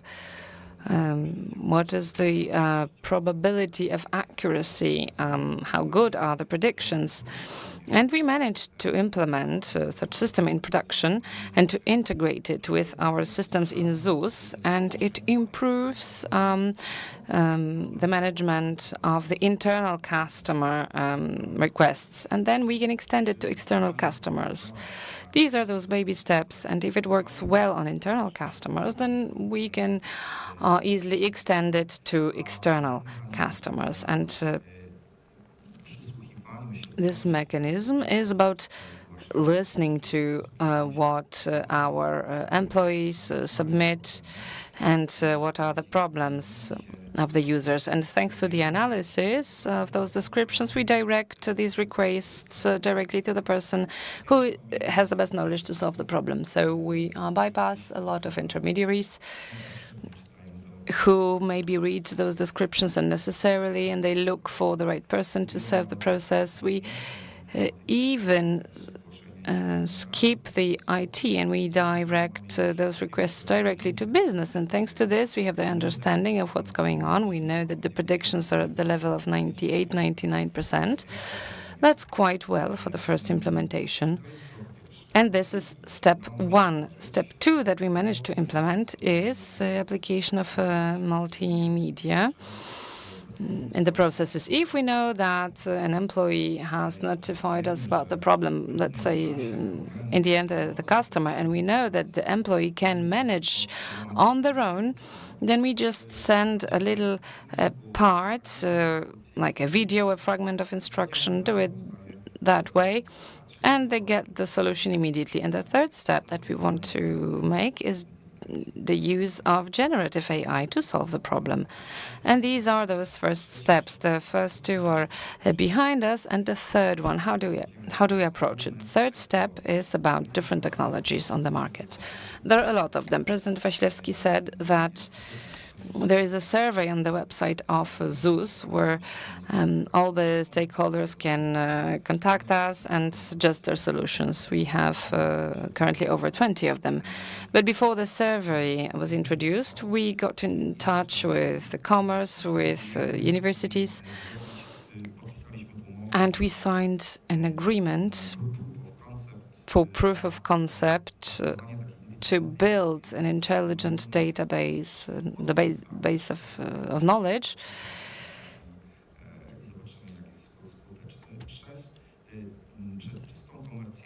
through commerce and finishing with indirect solutions between commerce and open source with various architectures.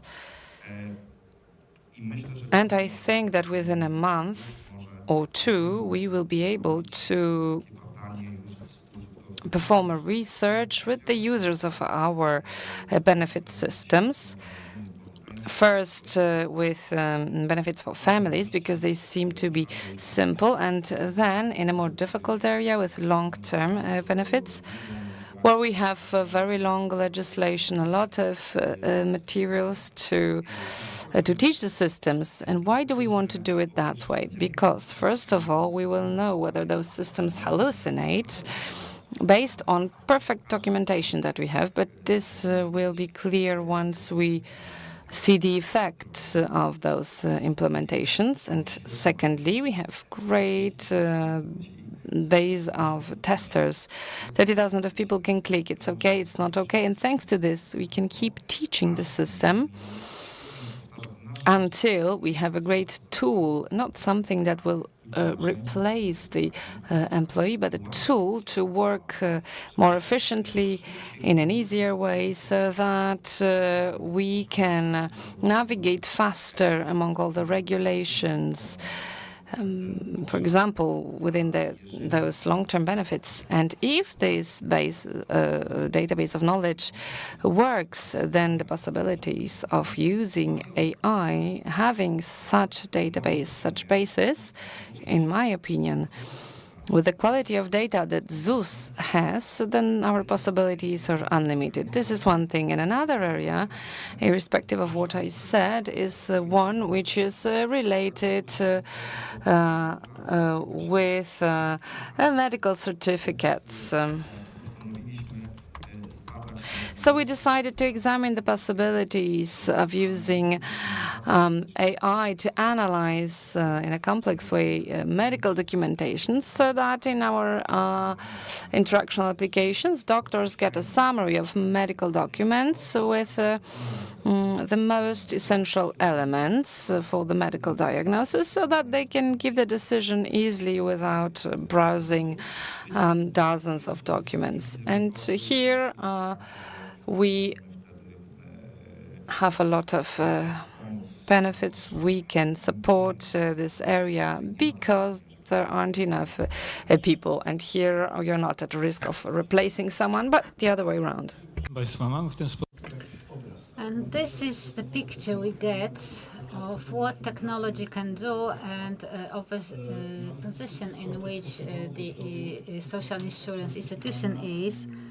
And in order to move things forward, there are certain expectations that we are going to define in the second part of our discussion. And the first question to Professor Sellery concerning the initiatives, both research and academic initiatives, in order to make sure that the development of AI, big data, not only in ZUS, but also all over in Poland, because the ZUS is a part of a large database we are using.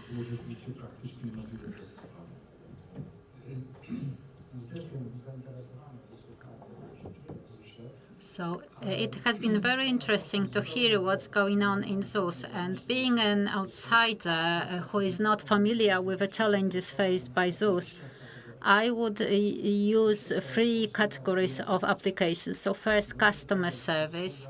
Secondly, staff member service. And then a third, ministry servicing. So the first two are in the direct interest of ZUS, and the third one is not. And as far as external clients are concerned, you said that this would be the next step after the internal client decision, and it would be good to experiment with system prompts. So you have someone entering who asks, for example, a pensioner who comes, why I have received lower pension payment. And machine cannot learn on this question because there are so many possible answers to this question. So if AI just gets some answer, the probability that it will be the wrong answer is very high. This is why you do it this way, that this question is supplemented with a systemic part. ZUS can identify the asker because this person asks the question using the e-services platform. You know how much they get usually, and they can compare to the previous month. And then the system can supplement the question with another one. You are a pensioner who has retired in this and that year, and you are using, you are getting the pension based on this and that regulation, and that on the basis of this one line, you have several lines of system prompts, and this entered into a language learning model. On this basis, a much better answer can be provided. So this is one thing about external clients. As far as internal ones are concerned, it is very important to analyze documents, because ZUS gets documentation concerning a given person, and it analyzes the information 5 years back.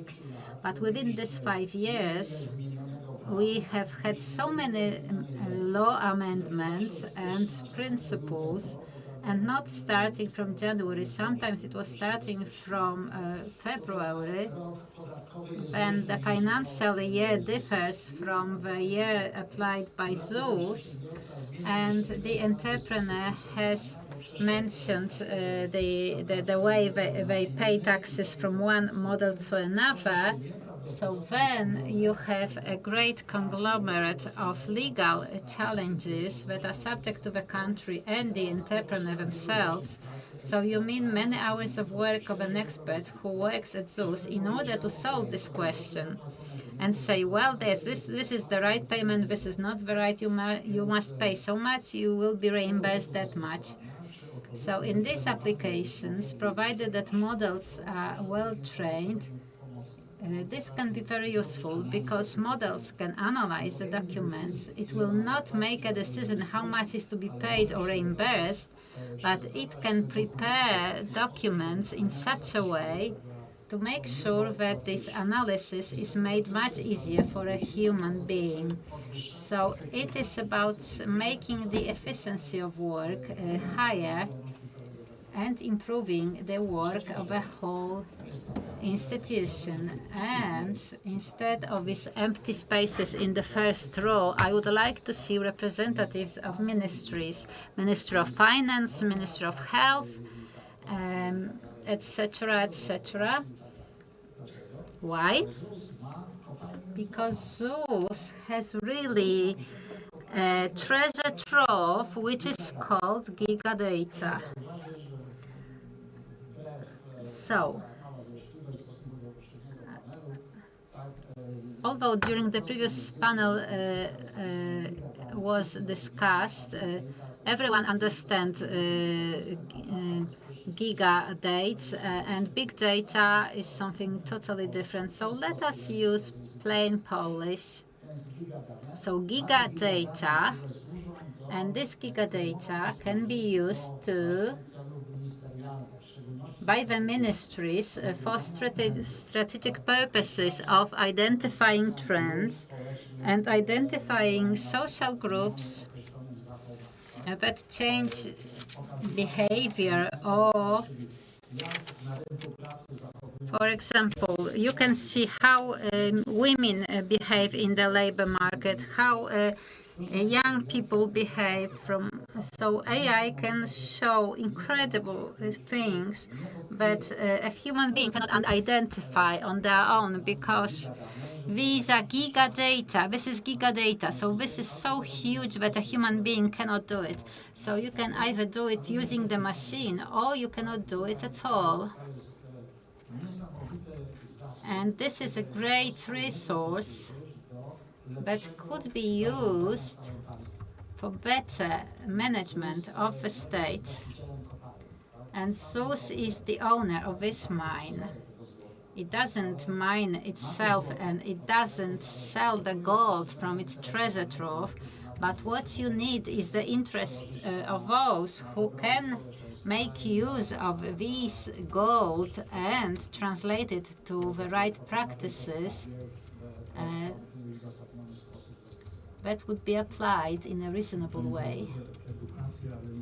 So education, but not necessarily of the users, but also of decision makers, who should know and understand what they have at hand and what opportunities technology provides for optimization of the state operation. let me move on to another aspect that has been omitted and is important from the point of view of the fact that ZUS is a public trust institution. In different social research, when you have mention of algorithm, you can see some irregular activity against the citizen who is just a clog in the machine that uses algorithms. So implementation of AI is closely related to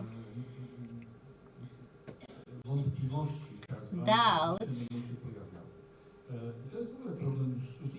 and this is a problem of AI in general. Maria, how do you perceive the ethical questions? So how to make sure that everything you do is transparent and builds trust towards the institution that applies these mechanisms? This is a great question, although I would like to defend artificial intelligence at first, because the moment the first algorithm called AI has been used, people are more critical about the algorithms than themselves. Think about hallucinations. Are you ready in 100%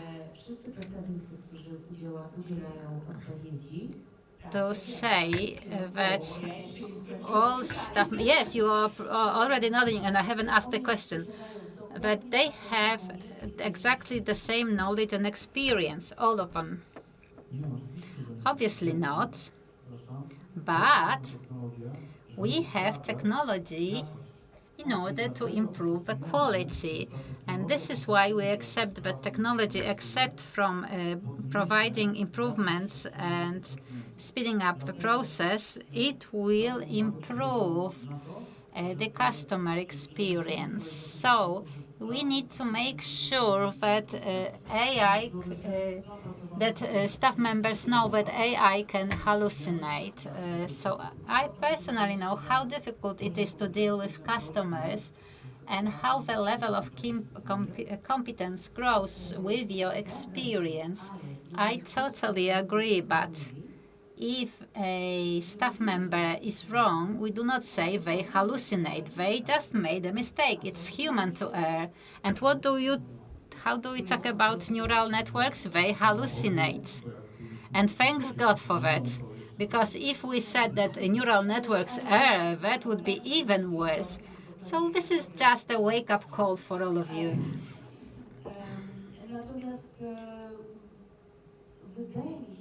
But it seems to me that it is a healthy approach not to trust AI. And I'm not talking here about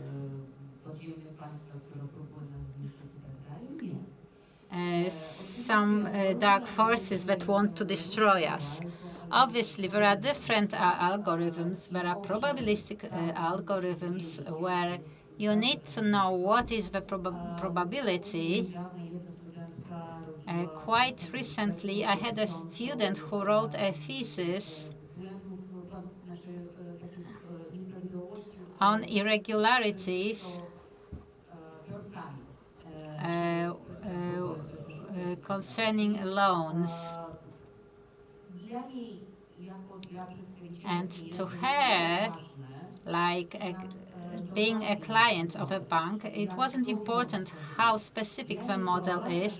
It was very important for her that the model identifies the people who try to cheat on the bank, because it is easier for a bank to verify 5 more people than they would otherwise than to lose the money from a loan. So how to do it?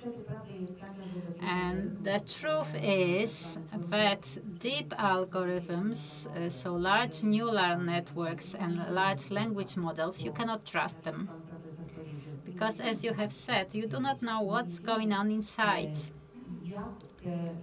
You do not know how different elements, called nodes of a network, contributed to a given answer. For example, medical applications. Medical practitioners are very unwilling to use neural network elements in their apps, and I will tell you why. Because they don't know on what basis answer is provided. Obviously, we are trying to convince medical practitioners that we can make the model justify the answer. So this is explanatory AI. Different methods are used here to describe why a given decision was made. But I would focus on a classic models which can be explanatory in their own nature. You're talking about inference, and in inference, you do not need deep network. You can use rules. And for example, ZUS staff members are the treasure trove because you know the procedures, you know the rules, and you can describe them. And this is the 80 to 20 rule. So 80% of tasks you deal with are pretty standard. So AI can work on the basis of your rules, and it can process these cases. And 20% of cases are not standard when AI will not cope because there is something irregular there. And then the only solution is the human being who will be capable of solving the case in such a way to satisfy the client and the institution and to make everyone happy. So we have only 2 minutes for... And I think we have answered to most of the questions we answered, to which extent we can automate the customer service without becoming a zombie institution. And we have 2 minutes for each of you. Professor Śnieżyński, what are the dangers that can be created by those models from the point of view of the security of the whole institution? Well, if we wanted to use those big models, which are outside of the premises of our company, then definitely a risk would be a data leak. But we don't take that even into such a situation into consideration. There are also other risks related with using our own computing resources. And here, apart from the hallucinations that we already discussed, which, let's say, we can manage using those methods that we discussed, there are also threats which are typically related with cybersecurity. And here, whether we use the methods of AI or we have database where we collect sensitive information, we have to always protect the data.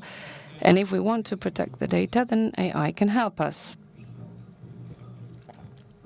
using algorithms like, for example, detecting anomalies. We can detect non-typical situations and the so-called zero-day situations. And here AI will be our advantage. Okay, now Director Prestupa, what are the expectations of the institution? What do you expect from the scientific sector? Well, to support us,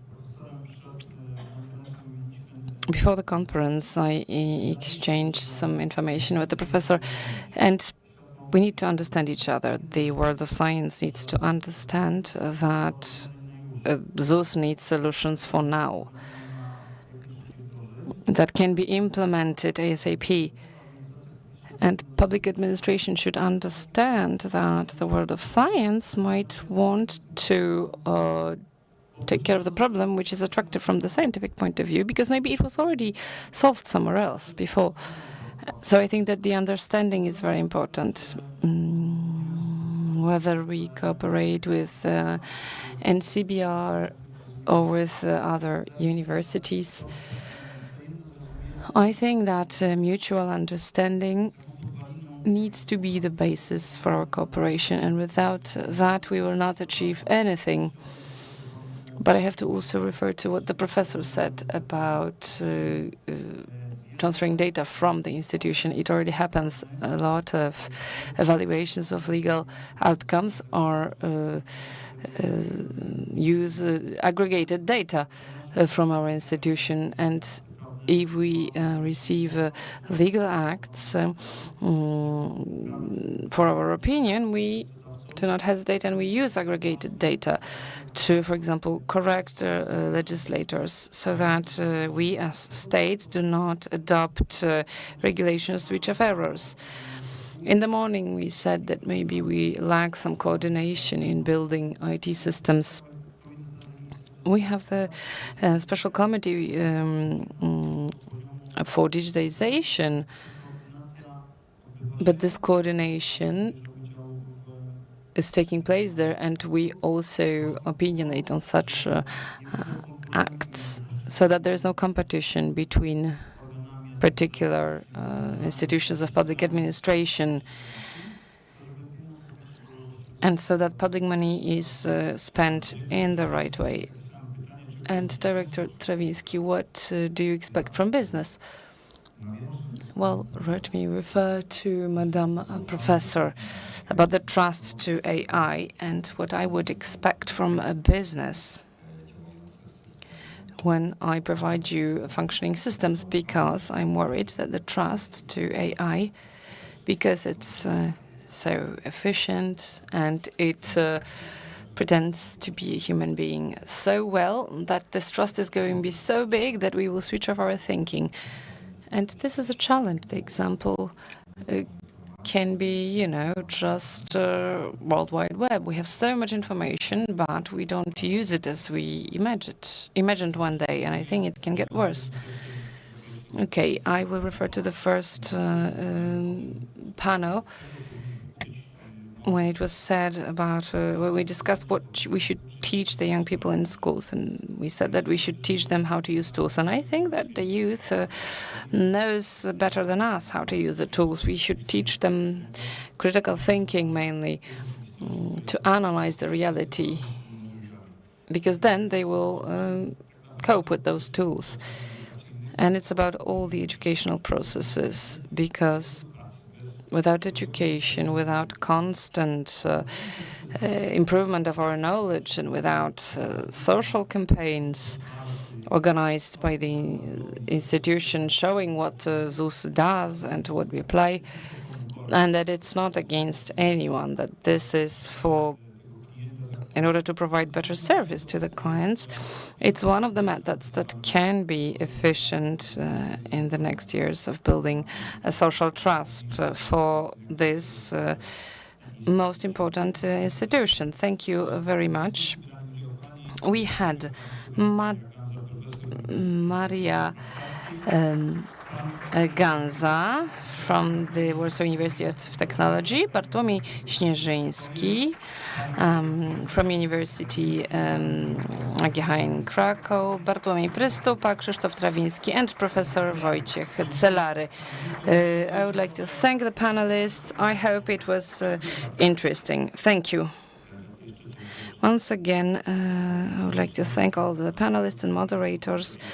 The conference is almost finished, and I hope that everyone will get inspirations for further activities within digitization.